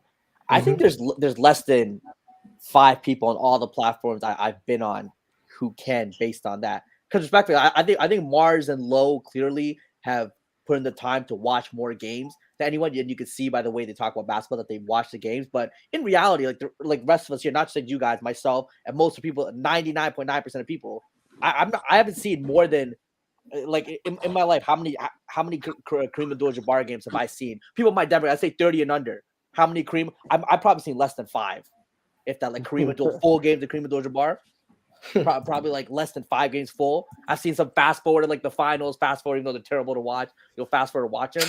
I think that's a tough one. No, it's real though. Let's be honest. I know it's also like a lot of us have 9-to-5 jobs, life. You know what I mean? A lot of us are going to go back and watch a 1977 NBA Finals or whatever the case may be. Hey, that series between Philly and Portland was good. See, yes, okay, but Mark, you realize you're one of the few people, and when I say few people, like literally a 0.1% on all these platforms who has taken the time to watch all these games and I guess fairly accurate. So that's why I say so how do you? So you just say you can't fairly rank someone if you haven't seen a ton of games, or what's that number? Like how many games? I don't even know how to rank though. Also, I'm just gonna be honest. I have no idea. You know what I mean? Like how many games? I don't know. Pre 3-point line, so before 1980, for anyone who doesn't know when the 3-point line got implemented, the amount of games available, especially now because YouTube just copyrights a bunch of games. Yeah, a few years ago, you could find a lot more than you can now. I think it is hard to find a substantial amount of games of these older players now, and I think it would be difficult if you were just getting into it to really find as many as you'd want. I don't think there's a game like minimum on how many you need to watch. What I do is I'll watch a certain amount of games from a year, and I'll look for patterns. That's what I look. I look for patterns of how this player plays, what works, what doesn't work, and that's how I can deduce what this player is good at and what this player isn't good at. I don't need to watch a whole season of all 82 games to see what they're good at and what they're not good at. If I watch, let's say I wanted to watch one game a week in real life, this season coming up, I wanted to watch one game a week of the Portland Trail Blazers. I'd probably end up watching maybe 18 games, 19 games of the Portland Trail Blazers. Yeah, I think that would be enough. I think that would be enough of me watching the Portland Trail Blazers to know what Scoot Henderson is good or bad at. And that's not watching all 82, but you can see the patterns of what he's doing and how he's progressing throughout the season. It's similar with watching old players. You can watch a certain amount of games over the course of Magic Johnson from 1980 to 1984 and see how he progressed as a player and how he improved and what he wasn't great at the start and how he developed, and he added the post game. He added the mid-range jump shot. His free throws became better. His defense got worse as his career went on. You can see all of those things unfold. I think that's what I look for. I look for patterns in play as games go on. And if you just only watch the best players of a player, best games of a player, you're going to have a bad image. And if you only watch the worst games, you're going to have a bad image too. I try and just find random games where I don't know what the score was. I don't know the circumstances. If I'm watching playoff games, I'm obviously watching the playoffs. But regular season games, I just watch random games and see what's going on and how they play, just so I don't have any bias of, well, this guy had 65 in this game, so clearly he's the GOAT. Like, no, I have to watch just random games where he might have 21 and 8 and shot 9 for 22, but I'm still seeing the patterns of his game, and that's what I try and do. And usually the offseason is the best time for that. So, like, these couple months is where I'm spending most of my time watching old games. So there we go. I hope that Hey, Mars, how do you feel about this Rockets team this year? Like, how many games do you predict them winning? What's going on? I said my aim is like 35 games. That's my aim. I want to win 35. Seems a little as low, a base, as a baseline, I want 35. I'm over here at 42, man. I'm like, yeah, I can see it. Hey, I would be ecstatic if we're over 500. It's just the West is so stacked right now. It's tough. There's no chance. That is going to be difficult. Like right now, you got Memphis, who are probably still going to be good. Denver, Dallas look good. The Pels are probably going to have Zion back. The Warriors look decent. OKC are probably going to take a jump. The Lakers look good. That's the Clippers, what I don't know what's going on with them. Phoenix look better. The Kings are probably still going to be good. The only teams that I'm not really worried about is Utah, Portland, the Spurs, and Timberwolves. Yeah, the T-Wolves, it depends on Anthony Edwards, to be honest. Really? You think he can elevate?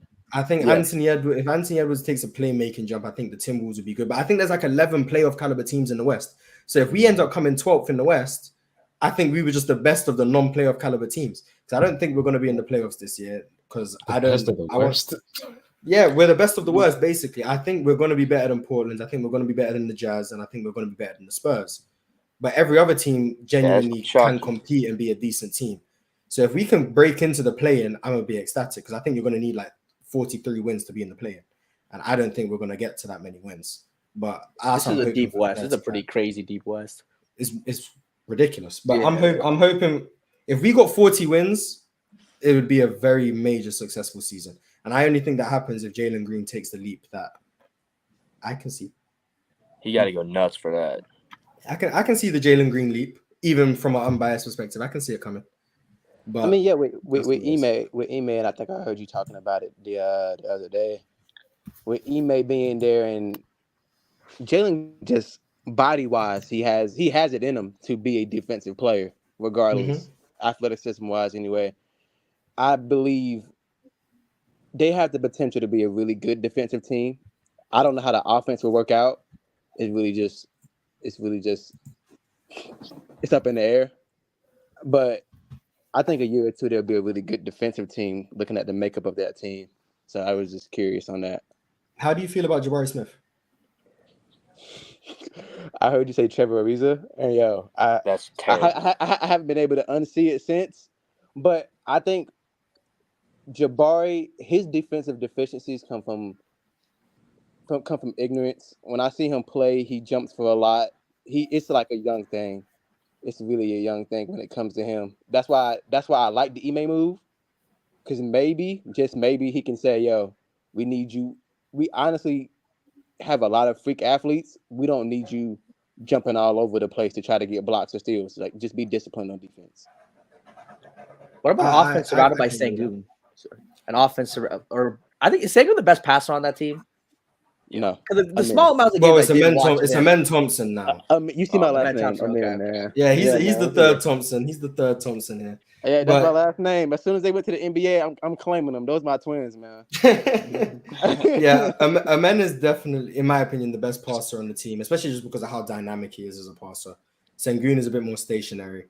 Also, the more I watch Sengun, like the highlights look cool, but he telegraphs a lot of his passes. Like you can see he's waiting for this person to cut, and it's pretty obvious to read. Like I'm watching him, like he's pretty much just staring at him, waiting for him to cut, and then he'll just do a no look at the last second. Like, okay, I saw that coming. Like, okay, calm down. I got you. So I do think like he clearly sees the floor well, but I do think the highlights kind of overstate him as a passer. But he is the second best passer on the team. I'll say that. After Amen, it would be. Y'all think Cam Whitmore gonna start? No. Nah, Dylan Brooks is gonna start. But Cam will come off the bench with Tari Eason. Hopefully Fred VanVleet. Shout out to Tari Eason. Fred VanVleet's gonna start, I think. I know Fred's gonna start mine. You don't pay $40 million a season for someone to not start. You can pay whatever you want as long as he just comes off the bench. Like, just let him. He's gonna start. They got too many guards. Way too many guards. Is Kevin Porter on that team? Yeah, he is, but I don't think he should. I don't know why he's on there. Yeah, what's his place on this team, bro? Like, I'm mad that KJ Martin's gone though. Didn't he leave? I don't Yeah, know. he's in LA, but KJ Martin annoyed me because he was so athletic, but he just missed dunks every game. Like it was just that's crazy. I just feel like he'd be a good role player, but he is. He was a good role player. But I think Tari Eason can replace what he brought. He brings the same energy, great offensive rebounder. He can shoot the three. He runs the floor in transition. Just hustles. I like Tari Eason. I prefer Tari Eason over Jabari Smith, but Jabari Smith, I'm gonna give him this year. See if the offensive game develops, because I don't want to write him off. I still see Trevor Ariza, but I'm a hope that he can improve. But let me read some super chats real quick here. Drip Baylor said, "How do you feel about MJ being the GOAT off of accolades? 10 scoring titles. I think players who care about scoring titles are not contending today." So basically, what he's saying is, if you're looking to lead the league in scoring, you're probably not gonna win doing that. Do you guys agree with that? I mean, Embiid's won the last two. When's the last time a scoring title winner won the championship? The last. Okay, so let's go back. So we got Embiid, Steph. 2020 was. I think it was Shaq. It wasn't Harden. Giannis, maybe. 2020 was James Harden. 2019 was James Harden. 2018 was Harden again. Was it Durant? Maybe. No, it's probably James Harden again. James Harden has 3, and then 2017 was Russ. 2016 was Steph. 2015 was Westbrook. Westbrook again. Russ again. Yeah. Oh, jeez. 2014 was KD. 2013 I believe was Melo. Yeah. 2012 was KD. 2011 I think was KD. I think KD as well.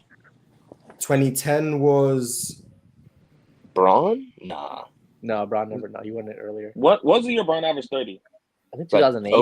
That was like 2005. 06 he averaged 06? Yeah, 06. 2010 might have been KD again. Chat saying yeah. 2010 was KD. 09 was. Who led the league in scoring in 09? D-Wade, maybe? D-Wade, you're right. D-Wade 9. 08 was LeBron, I think. LeBron. He averaged. Was it He averaged 27 that season. 28, I think, something like that. I thought it was 08 too, but because 07 and 06 is Kobe. I know 07 and 06 is Kobe. It was LeBron then. 08 was LeBron. Yeah, I brought it. Okay, 08 is LeBron. 07 and 06 is Kobe. 05 I think was Allen Iverson. Yes, it was. Oh brother. Right? Oh gosh. 04 my 04 I think back. No, 03 was T-Mac. T-Mac 03. So I think 02 might have been T-Mac as well. Yeah. T-Mac went back to back. Yeah. So 04 was AI again. Yep. 01 was AI. Yep. And then 2000 was Shaq. Okay. Damn, so it's You gotta go back. That's It's been a minute. 2 decades, bro. Right? It's Shaq's the last. Yeah. Shaq's that might be a thing. 04 was T-Mac. Okay, my fault. But scoring champions Shaq is the last one. Aren't conducive to winning championships in today's day and age. Yeah, based on that, yeah. I mean, Shaq is the. But like, yeah, that's interesting. Man, maybe you're right. Top 3 all time, Shaq. Maybe, I don't know. Yeah, that's crazy. We did good, by the way, to remember the last 20 scoring champs. That was impressive. Yeah. No basketball reference. You didn't have the thing pulled up. Nah, I have the chat open because I'm reading the chat. The chat told me LeBron in 08. I didn't know that. And AI was 02 and T-Mac was 04. So I got that a bit wrong. But we were close enough. Good work, guys. Solid. Wayne said 2020 or Steph this year. Who would you rather have? Steph. Is it Bubble AD with 40% three? Yeah, Bubble AD or 2023 Steph? Who would you rather have? Bubble AD. Bubble AD was different. I'm sorry. I'm picking 2020 AD. 38% for 3? Yeah, come on. 2020 AD was still a second option. Give me Steph as a number 1 option. Yeah. Let me do this one. Let me do this one by one. Jalen, you have Steph, right? I got Steph. Yeah. Jake. Steph. Easy. Lolo. That's wild. Is he talking? We can't hear him. AD. Hello. There we go. AD. There we go. RJ. Steph. Levi. It's AD. I don't know how y'all are saying Steph. Someone's name is just question mark. So question mark. Bubble AD. Mr. Thompson. Bubble AD. Hunter. Hunter's cooked. Substitution. Context. Hey. There you go. Context. How you doing? What's happening, Mars? Salute. Congratulations, brother. But congrats on the new show, man. Hopefully it's cooking off for you, my boy. Yeah, it's looking good right now. But real quick context: 2020 AD or 2023 Steph? Who would you rather have? That's Bubble AD, right? I'm gonna go with Bubble AD. Yeah, Bubble AD for sure. Two-way threat, and he was shooting at a good clip. Yeah, I gotta go with AD. I think AD won that 5-3, I think, or 4-2, something like that. Yeah. So AD came out on top. Yeah, we have time to discuss it or no? We'll circle back to it. Let me get through these super chats. We'll circle back to that. Right. Justin Joseph said, "Happy you got your own panel, Mars. Thank you." And Jalen will never back down. Mars, this hey man, yo, hey, Clutch, man. I need my payment, Clutch, man. Jalen is definitely trying to get a clutch contract. Those checks probably different, man. Those checks probably different.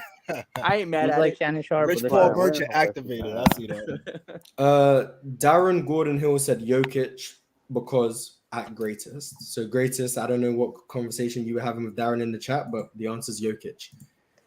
Shams said no question, just showing Mars love from NW. Where is NW? New I don't think that's New North to Wisconsin. No, is that a state? Yeah, I'm not too familiar with all the states. Yeah, I don't know where NW is, but I appreciate you showing love from me. Northwest America. Newark. He said, well, someone in the chat said Newark. Someone said Northwest London. I don't know. Wherever it is, I appreciate the love. I appreciate the love. America. Nicholas Arroyo said, honestly, the more I look at Kobe's situation after Shaq, I start to realize I could make a better argument for Kobe over LeBron than Jordan over Kobe. I don't think he's as good as those two players, but I have currently thought about moving up my list to closer to like top 5 maybe. I think some things in terms of the era. Kobe's top 5. Yeah, better case of Kobe over Bron than Jordan over Kobe for sure. There's no argument for Kobe over Jordan. Like, there's there's no argument for Kobe. I think over if Jordan. depending on the person, you could make Mars, that make the argument, Mars. Let him know. LeBron. Make the argument, Mars. I know you got it. I could make the Kobe Kobe over argument, Jordan but I is just want to say we do have some detectives in the chat. The super chat from NW was sent with pounds, so that would mean that it's a UK location. That's your ends, my boy. So that would mean NW would mean Northwest. And whether or not that's London or Northwest of England, I don't know, but I appreciate the love. There we go. Thank you for the detectives in the chat. I don't know if I'm feeling to make the Kobe over LeBron argument right now. We'll see. Let me get this question real quick from Reggie Reg. It's not a question. Reggie Reg said, I took a 10-question quiz. I got 4 answers right, but I missed the other 6, which means I failed. But using LeBron James logic, wouldn't I be the GOAT of test taking? This is why I exist. Shut down trolls like this. Ain't no way you gonna use that as a logic. Ain't no way. That's so Hey, Jalen, don't get mad at Reggie Reg is just saying this. He went 4 and 6. That's a crazy That's true. That's 40%, bro. 40%. Yeah, he went 4 and 6. Yo, Mars can't control the super chat narratives. He can control his own. Yeah, I can control what's set up here, but when the this is false advertising, when you pay to give narratives, when you're paying to give narratives, it's kind of hard for me to ignore. Hunter is the person who was up here, but his computer was cooked, so he chimed in here. He said, so my computer decided to cook me, but I had Steph over Bubble AD. My question was, do you believe just because a player is not asked to do something, that does not mean they are incapable of doing it? I guess the best example of that would be John Stockton not being an aggressive scorer for Utah, holding them back because he was not asked to be an aggressive scorer. Do you think if he was asked, he could have done it? I mean, you can say the same about Steve. I think after shooting alone, he should be able to. After shooting alone, would it be conducive to winning? So then, do you give him that benefit of the doubt when you rank him? Like, okay, John Stockton wasn't an aggressive scorer and it did hold them back, but if he was asked to be, he could have been. Do you give him that leeway, or do you just say nah? Because I can't give him. He didn't do it.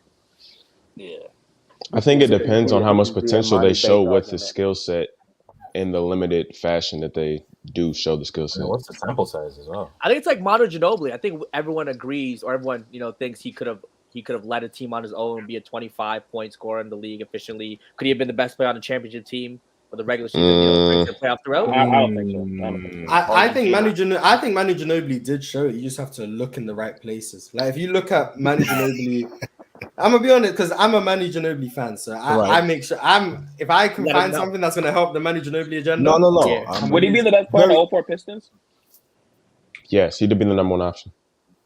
Well, are you talking about 2004 Manu or Manu Ginobili in his prime? Peak Manu on the 04 Pistons. Oh yeah, he's better than Rip. He's better than Chauncey. He's better than everybody.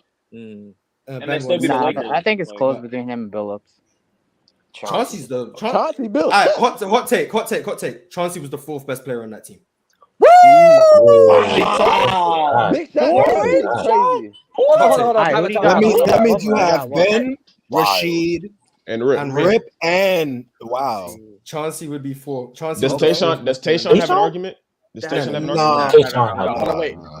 Tayshaun was too respect the defense. Yeah, I don't know about Rip. Wait, what's your Rip? What's the argument for Rip being better than Chauncey Billups on that team? I think when you look at, I think Rip Hamilton was really the only person on that team who genuinely had scoring gravity to the point where team defenses were focused on his threat to score. I think Chauncey Billups was someone who could capitalize on defenses playing off of him because he was looking to find Rip Hamilton off those down screens. He was looking to get the ball to Rashid and he would take the open shots when he needed.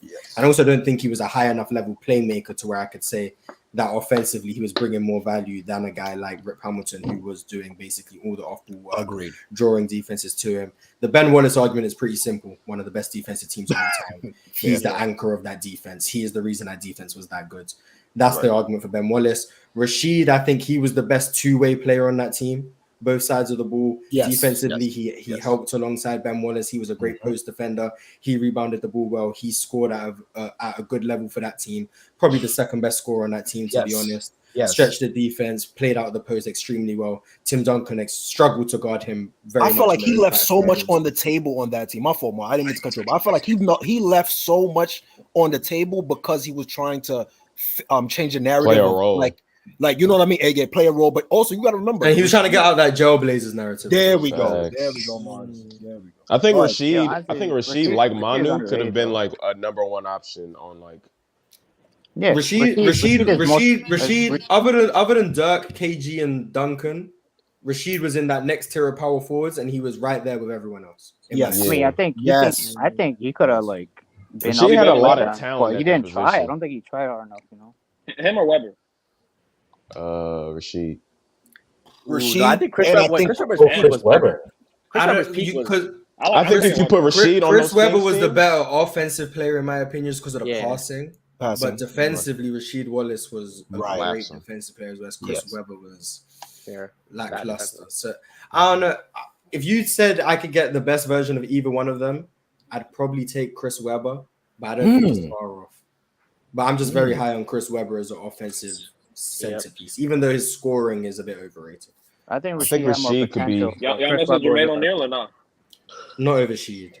He's on that second tier. I think he's in the second tier with him. I think Rashid could be like one of those like second option offensive players, but like first option, not first option, but like primary defenders, like a lower level, like what KG was in Boston. That was just about to eventually was. He could do, that was gonna say. Like that kind of role, but like not as well as those two guys. I think Rashid. I agree with that. Yeah, that's pretty much my reasoning for why Chauncey was the fourth best player on that team, and that's not a knock to Chauncey. That's just how good the Detroit. That's how good that team was. Yes. Because Chauncey, a great team. I'm gonna be honest. I don't know how Chauncey made all defensive teams. If someone can tell me, beyond me. I don't know how he made it.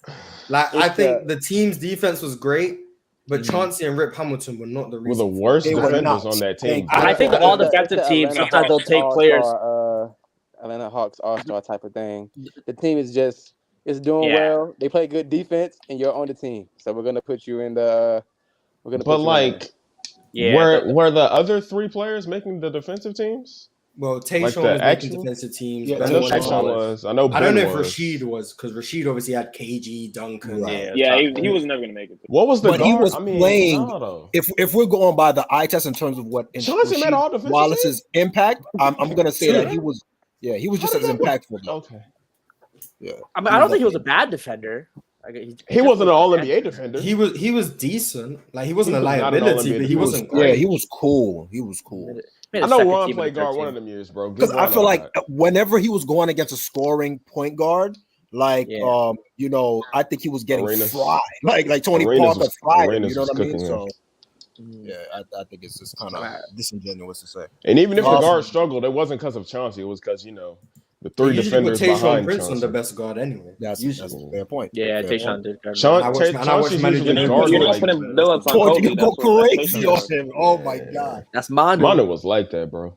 Yeah, man. I mean, think if you can look it up, Manu Ginobili's like numbers individually when like he's only sharing the court with one of Duncan or Tony Parker. They're very good. He going the team crazy. Still plays at a high level. I remember I did this research months ago because if you guys remember on Players Choice, it was the Manu Ginobili Klay Thompson debate. And I was having to argue about Manu Ginobili over Klay, and that Manu Ginobili is a number one option, could still do these things, and that his numbers. I remember that. I remember that start bench cut. Now Manu's better. So yeah, I had to do my research for that, and Manu Ginobili just plays at a very high level without those guys, but with those guys, he's able to play a role, play without the ball. His defense gets better because he doesn't have as large of an offensive role, but he spaces the floor. Like Manu Ginobili was one of those very malleable players where he could play so many different roles. No matter what you asked him to do, he was going to bring high level impact in all of those roles. Yeah, and he should have a finals. Didn't Manu lead Argentina to the World Cup? Yeah, how much do we value the Argentina That's Olympic low-key gold? the best achievement like ever. I don't rank it like when I'm ranking like any player all time. I don't care about FIBA or international, but I will say Manu Ginobili, with or without the NBA career he had, was making the Hall of Fame solely. That's facts. Yeah, that was his best. And the whole Manu without Tim Duncan apart, like you said, those numbers. Do that same thing for Klay Thompson without Steph and Draymond. And Klay struggles a lot. Yeah, you'll start seeing don't do that. Don't do that. It's not great. Yeah, don't do that. Don't do that. The team isn't that good. Now without Steph will be bad. I think without KD he's fine. No, I think. I might have the number. I might have the numbers still here somewhere. I know Steph would be really bad, but like without Draymond, I think it should be fine. Yeah, no. Yeah, I don't think Klay had that defense gets enough shot creation and like his hand dribble. Yeah, I'm not gonna watch him. Bro, Klay trying to get past guys or create his own shot. Klay Jesus Christ! I saw him struggle against Kevin Huerter. His post game, I saw him struggle against Kevin Huerter. Couldn't shake off Kevin Huerter. Clay's self-creation is what really holds him back. It's just a post game. All hand dribbles. I'm tired. The hand dribbles from Klay. Dog. Nah, bro. That whole 37-point quarter is just catch and shoot, jab, or a hang dribble.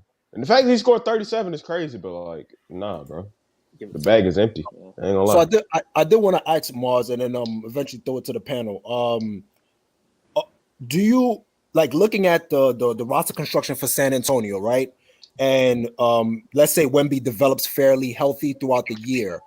Do you think that they have a chance to fight for the play-in this year? And then really, okay. And then also, that team is horrible. Also, hold on, slow down. Also, do you think what do you think is the time frame for them to start making some noise within the playoffs? I think they need a guard. I don't think Trey Jones is going to be the best guard answer for them, even though I think he's decent, but I don't think he's really the answer. I think the only way they're really competing for the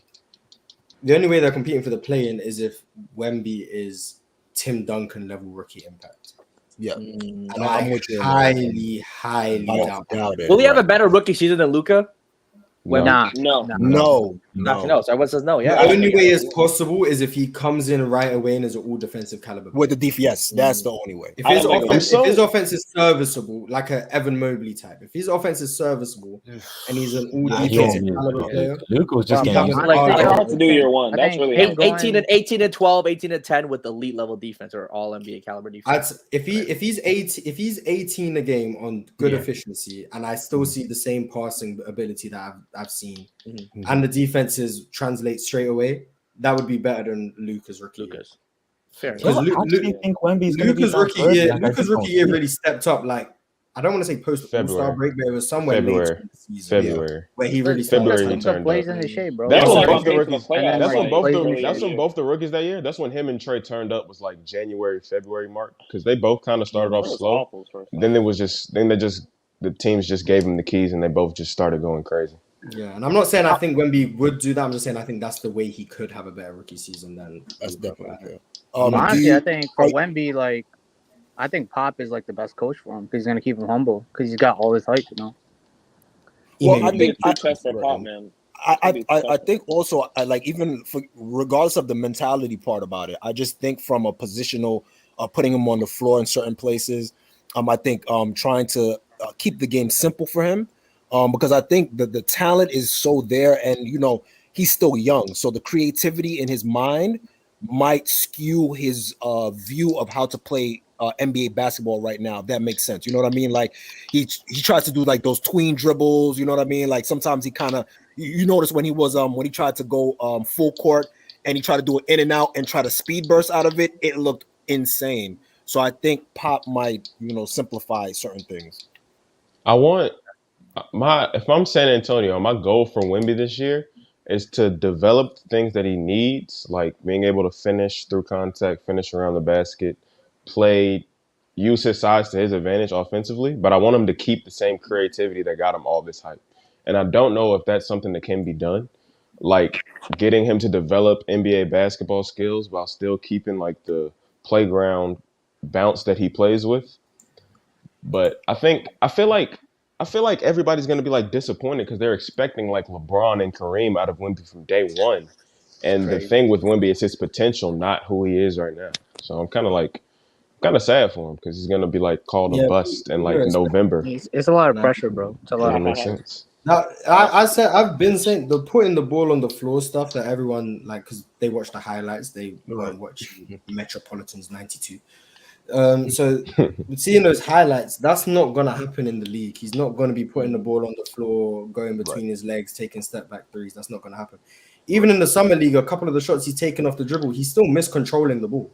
Yes, he's managed to recover. So right, sloppy gather. You know what I mean? Like, yes, for sure. He's gathering the ball on his hip, like low key. That's a carry. But I mean, we're letting it slide. Whatever. It's 7-5, bro. It is what it is. He wasn't playing in a top 3 league in Europe, anyways. Like, yeah, the French league isn't great, and people, and that's the issue. A lot of people are ill-informed. They think the French. They keep saying Wemby was in the Euro League. No, he wasn't in the Euro League. Stop saying that. He wasn't in the Euro. When he was in the Euro French league, that wasn't even top 3 in Europe. He was in the Euro League. He was a role player. Yeah, I think Wemby might struggle in the Euro League. He was a role player, but he was younger. In the Euro League, he's not going to have the same numbers. Granted, he was like 16, but he still was a role player. I mean, Luka was in the Euro. He was. Luka was in the Euro League, and he was in MVP. That's why I said Luka came in as a better player than Wemby. He came in already a professional. He was an MVP in the second highest league in the world. Like, it's not the same as comparing him to Wemby. I have a question. Playing in a league as good as the Euro League. In fact, it was 2 tiers below that. So that's the reason why people call me a hater, but like I'm just not as high on Wemby's ability as everybody else because he just hasn't done it against good enough competition yet. To say ability, wouldn't that be? In the G League, bro. Like that's not that bad.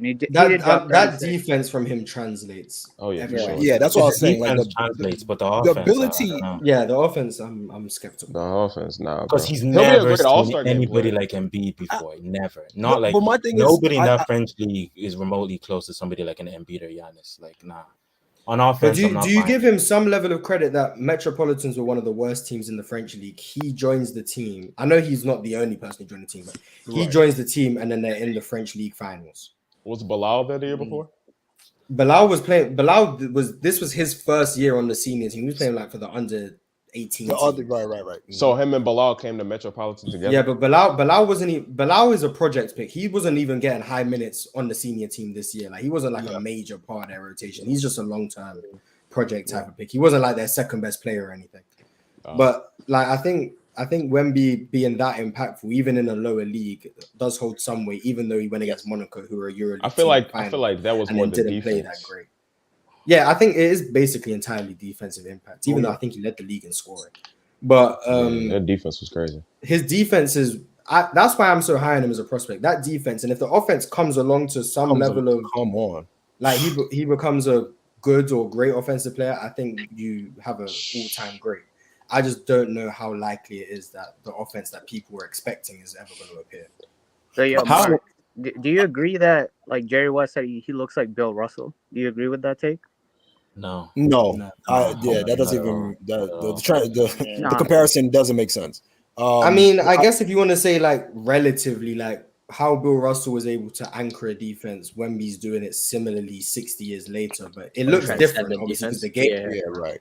But if you want to just say from an impact standpoint, you can see it, I guess. I mean, I don't see Bill Russell. I don't think anyone can be as impactful defensively as Bill Russell just because of how the game's changed. But I guess I see it from that perspective, but otherwise, not really.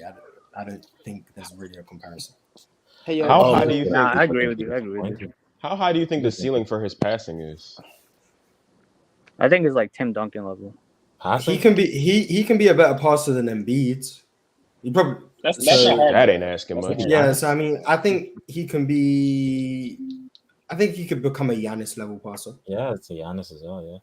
Yeah, that's really good. Which would be great. I think he could be a Giannis level passer at his size.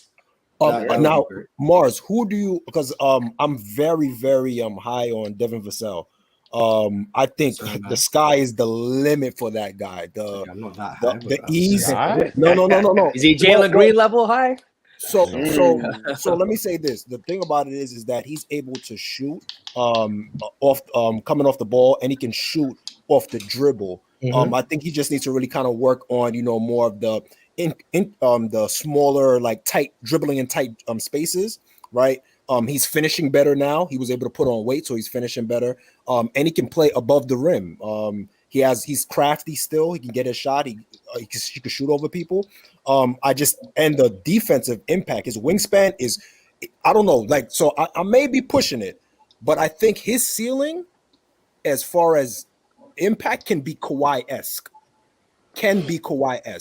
Yes. It can be Kawhi. Which Kawhi are we talking about? Which version of Kawhi? So I would say right before he went to Toronto. So like as he's progressed, right before, not Toronto Kawhi, but right before 17 Kawhi. Wait, are we saying offensive potential? Because we're not saying two-way, right? Offensive. No. I'm talking about offensive potential. Offensive potential. Yeah. Offensive potential. Because the thing about it is in terms of his dribble cadences, there is kind of like a little bit stiff. So when he gets in tighter spaces, it's kind of a little bit of a problem. But he's able to get away with it by having, to me, a little bit more of a smoother pull-up than Kawhi at that time. I think Kawhi has gotten better year by year in terms of the smoothness and getting into his shot. But I think Vassell is probably a little bit more bouncier, in my opinion. Like, I think he's just a little bit more of a fluid athlete than Kawhi is. I just think that Kawhi's defensive instincts, you can't, like, it's hard to, like, compare that to him. Like, you know what I mean? I think he has the tools. I think he has the physical aspects to do it. But I don't know if he's going to have that defensive, like, want to have the instincts to do that. You know what I mean? If that makes sense. But I can see, like, I see a lot of flashes of Kawhi in him, though. I see flashes. Real quick, defensively, just to spoiler alert, he's not going to be Kawhi. No, I didn't say that. I didn't say that. I'm just saying for anyone, spoiler, he's never going to. I do agree. I've always said, like, over the year, Devin Vassell, to me, like, everyone says Keldon Johnson. For me, Devin Vassell was the better. I think he is. Yes, I'm with you. Mm-hmm. So I'm with you on that. I don't know if I see Kawhi, especially like 2017 Kawhi. I think we're kind of sleeping on how good of a scorer 2017 Kawhi was, especially those season. Just that man was a monster. I also think he was just stronger than Devin Vassell is. Oh yeah.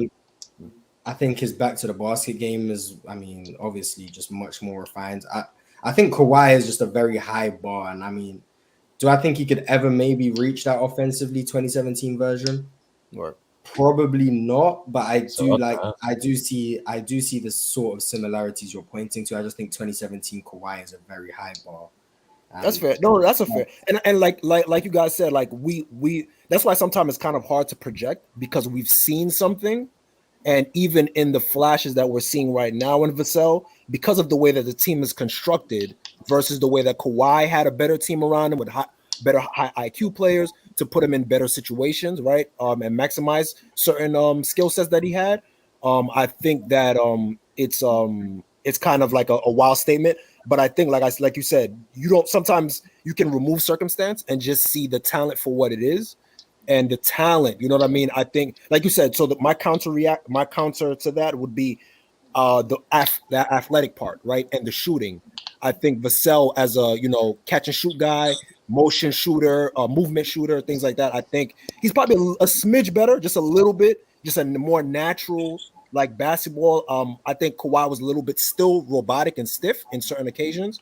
And the athlete, I think Vassell just a little bit bouncier, just a little bit, not like it's not crazy, but I think just that athleticism and fluidity is what kind of gives me a little bit more to add on the way that you'll take away from the post. You know what I mean? I think you can develop the post, if that makes sense. Okay, yeah, I see that. I do think as a movement shooter, I would give Vassell the edge. Catch and shoot, Kawhi was kind of crazy from catching. Really? Okay. Fair point. I think 2016 Kawhi was like 45% from. Yeah, he was bugging. No. Yeah. The funny thing is, looking at his game, it's hard to really like say like, yo, damn, he's really a good catch and shoot player. Like, I mean, don't get me wrong. Does that make sense? Like, I get what you're saying. It doesn't look like he should be a great catch and shoot guy. I still don't understand it, but right. Same like Desmond Bain. It's like, yo, bro, like, why are you so brolic? What season did Kawhi's offensive peak and defensive peak coincide the most? Overlap. 2017. 2017. The closest is 2017. Yeah, Because in 2010. If Toronto, he he can got get better injured, bro, I offensively, think but they the would have won the defense championship that year. fell off. Yeah, still great. So what do the Spurs need to be like a Grizzlies level team? John Morant. They need. It would have to be on the defensive end. So it would have to be Jeremy Sohan and Wemby being one of the best defensive front courts in the league. Which is a possibility. Mark. I think it is possible. I think it is. That would be the start point.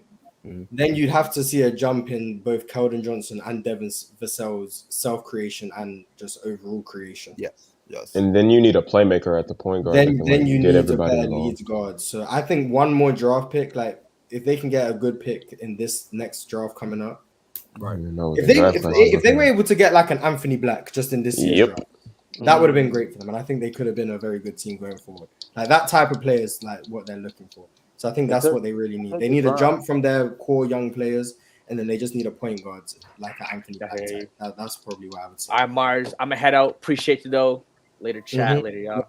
Jalen, we're getting close to wrapping things up anyway. We've been going for 3 hours nearly. So I'm gonna read these last few super chats. We got 250 in here.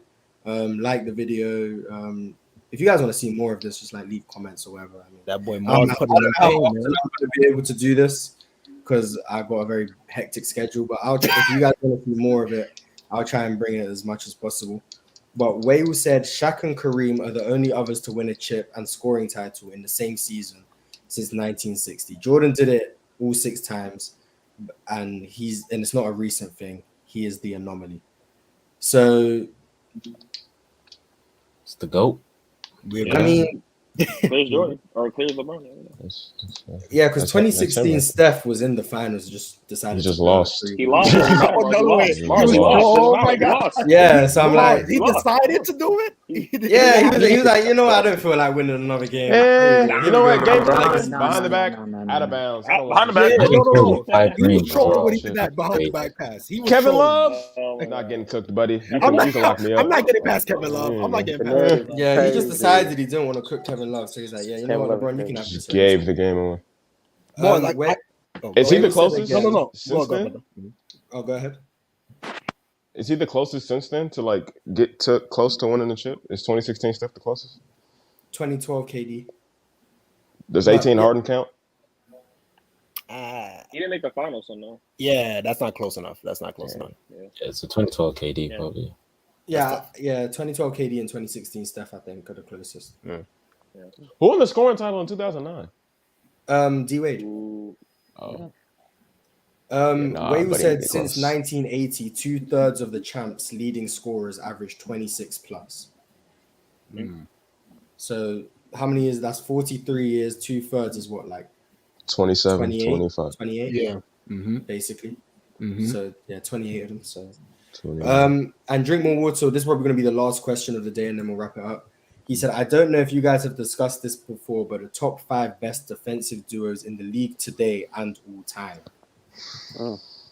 It was Brooks and Jackson, but somebody had to go to Houston. And hey, now I can be Jabari Smith in the mix. But in the league today, Brook Lopez and Giannis. Yeah. Yep. Tatum and Rob Will. Yeah. Brook Lopez and Drew Holiday. Giannis and Drew Holiday. Oh, there. Yeah. Keep going. There we go. That's 3. Marcus Smart and Jaren Jackson. I like Marcus Smart and Jaren Jackson. They haven't played yet, though. So, we can assume. What? We can assume. Is that 5? AD and Jared Vanderbilt? What's his Minnesota? McDaniels and Gobert without Cat on the floor. Yeah, without Cat on the floor. Yeah. I like McDaniels and Gobert. If Wemby is coming in the top 5 defender. What about Mobley and Jarrett Allen? Oh yeah, they got to be over. Wait, Claxton and Mikal Bridges. Stop. Claxton? Over McDaniels and Gobert. I'm taking McDaniels and over Gobert. Mobley and Allen. No. Damn, no. I'm taking McDaniels and Mikal Bridges. Gobert. That's tough. But I'm with you though, Mars. They're up there. I think they're very underappreciated. They're top 10. They're top 10 for sure. Draymond I like them too. Draymond and Wiggins. Still, yeah. Still, yeah, for sure. We've named about 8, so can we get some all-time defensive duos? All time. Tony Allen and Kevin Garnett. Hakeem Olajuwon. Hakeem and Duncan and I'll go Bowen. with Sam. Yeah, Sam's really good. I'll say Duncan and David Robinson. Oh yeah, Duncan and Bowen. Tony Allen and Garnett. That's tough. Ben Wallace, Tayshaun Prince. Yeah, I'm not mad at that actually. Low key, Kobe and Shaq. I ain't gonna lie. In 2000. Yeah, in 2000. Shaq holds that team back. 2000 specifically. No. Yes. Shaq holds that team back. I ain't gonna lie. Shaq holds that team back. Yeah, 2000 Shaq when he was rim protecting at that. Yeah, when he was rim protecting. When he was still mobile. I got you. I'll give you that. Let me see. Caruso and AD. Oh no, that's no. No way. No. Chat is saying Pippen and Rodman. Oh, yeah, Pippen and Rodman. Jordan. Speaking of which, does Sohan give you Rodman vibes? Like besides him actually trying just because he's trying to be Dennis Rodman doesn't mean. Yeah, that's what I'm saying. Like he's trying. Really, he's not like crazy in the media too. He's not crazy in the media. So. I do like his versatility, but no, he doesn't give me Rodman. He's trying to be Detroit Dennis Rodman, but like earlier. I see the athleticism though, like you said, Mars, the versatility and athleticism for sure. Like I think it's there, and like just that battery of just being like kind of bouncy all over the place. Yeah, his moves was crazy. I will say. Yeah, for sure. But I don't see Dennis Rodman, but I think he wants us to see Dennis Rodman. He wants us to see Dennis Rodman. So bad. He watched The Last Dance and just decided to. We got 5, right? He's motivated by The Last Dance. Yeah, we had 5 already. We did 5 already. Yeah, we got to 5. Someone in the chat said Russell and John Havlicek. Russell alone, honestly. Would it be Havlicek or not? Pick anybody else. Pick anybody else. Well, who else do you think it could be? Because Sam Jones wasn't a great defender. I mean, Bob Cousy. No. How was Tommy Heinsohn? No. I think. Well, considering that was probably Russell's defensive peak, you could probably argue that you could just put anyone next to him. Put anyone. Oh, Tom Sanders, go ahead. There you go. There we go. You could put Bob Cousy, might be up there. Yeah, so based on that, I guess, but I think Hondo was just a better defender than everybody else Russell had. So yeah. Hey yo, I'll go Mars. with those guys. Chamberlain and West. Is Imani Bates the most hyped second round pick you've ever seen? Most hyped second round pick. Let me think if there's anyone else who was crazy Bobo? hyped. Bobo is up there. Yes, Bobo is definitely up there. When the Nuggets got Bobo, I heard about it for like 2 weeks that they was just gonna start Bobo and Imani Bates are probably the 2 most hyped second round picks. Yeah. At least Bobo's an NBA player. Let me Google what round this. Does he make a impact on the Suns? No. as a backup. No. Well, define impact. Like, define impact. Yeah,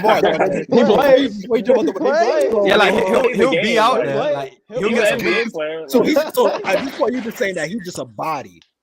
Yeah, he's not going to be no valuable role player. He's not going to be Kevon Looney or he's not even going to be better than Drew Eubanks.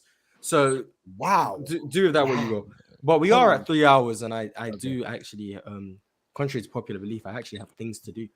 So I do appreciate everyone who came up here. I appreciate you guys who are up here right now. I appreciate everyone in the chat. We had around 250 watching. I appreciate everyone who sent super chats. I'm gonna try to do this at minimum 1 time a week, maybe more if I find time or if you guys want to see more than 1 a week. But I can't promise that. But I do appreciate everyone who came up here and showed love on the first show.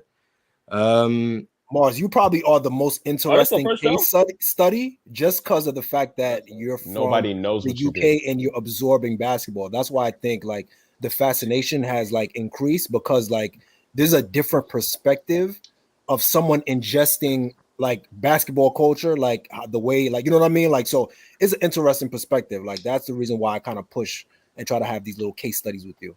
I'm gonna be honest. The true reason why everyone wants to watch me is because I'm just very cute. That's the reason. I'm just. Crazy. But I'm gonna end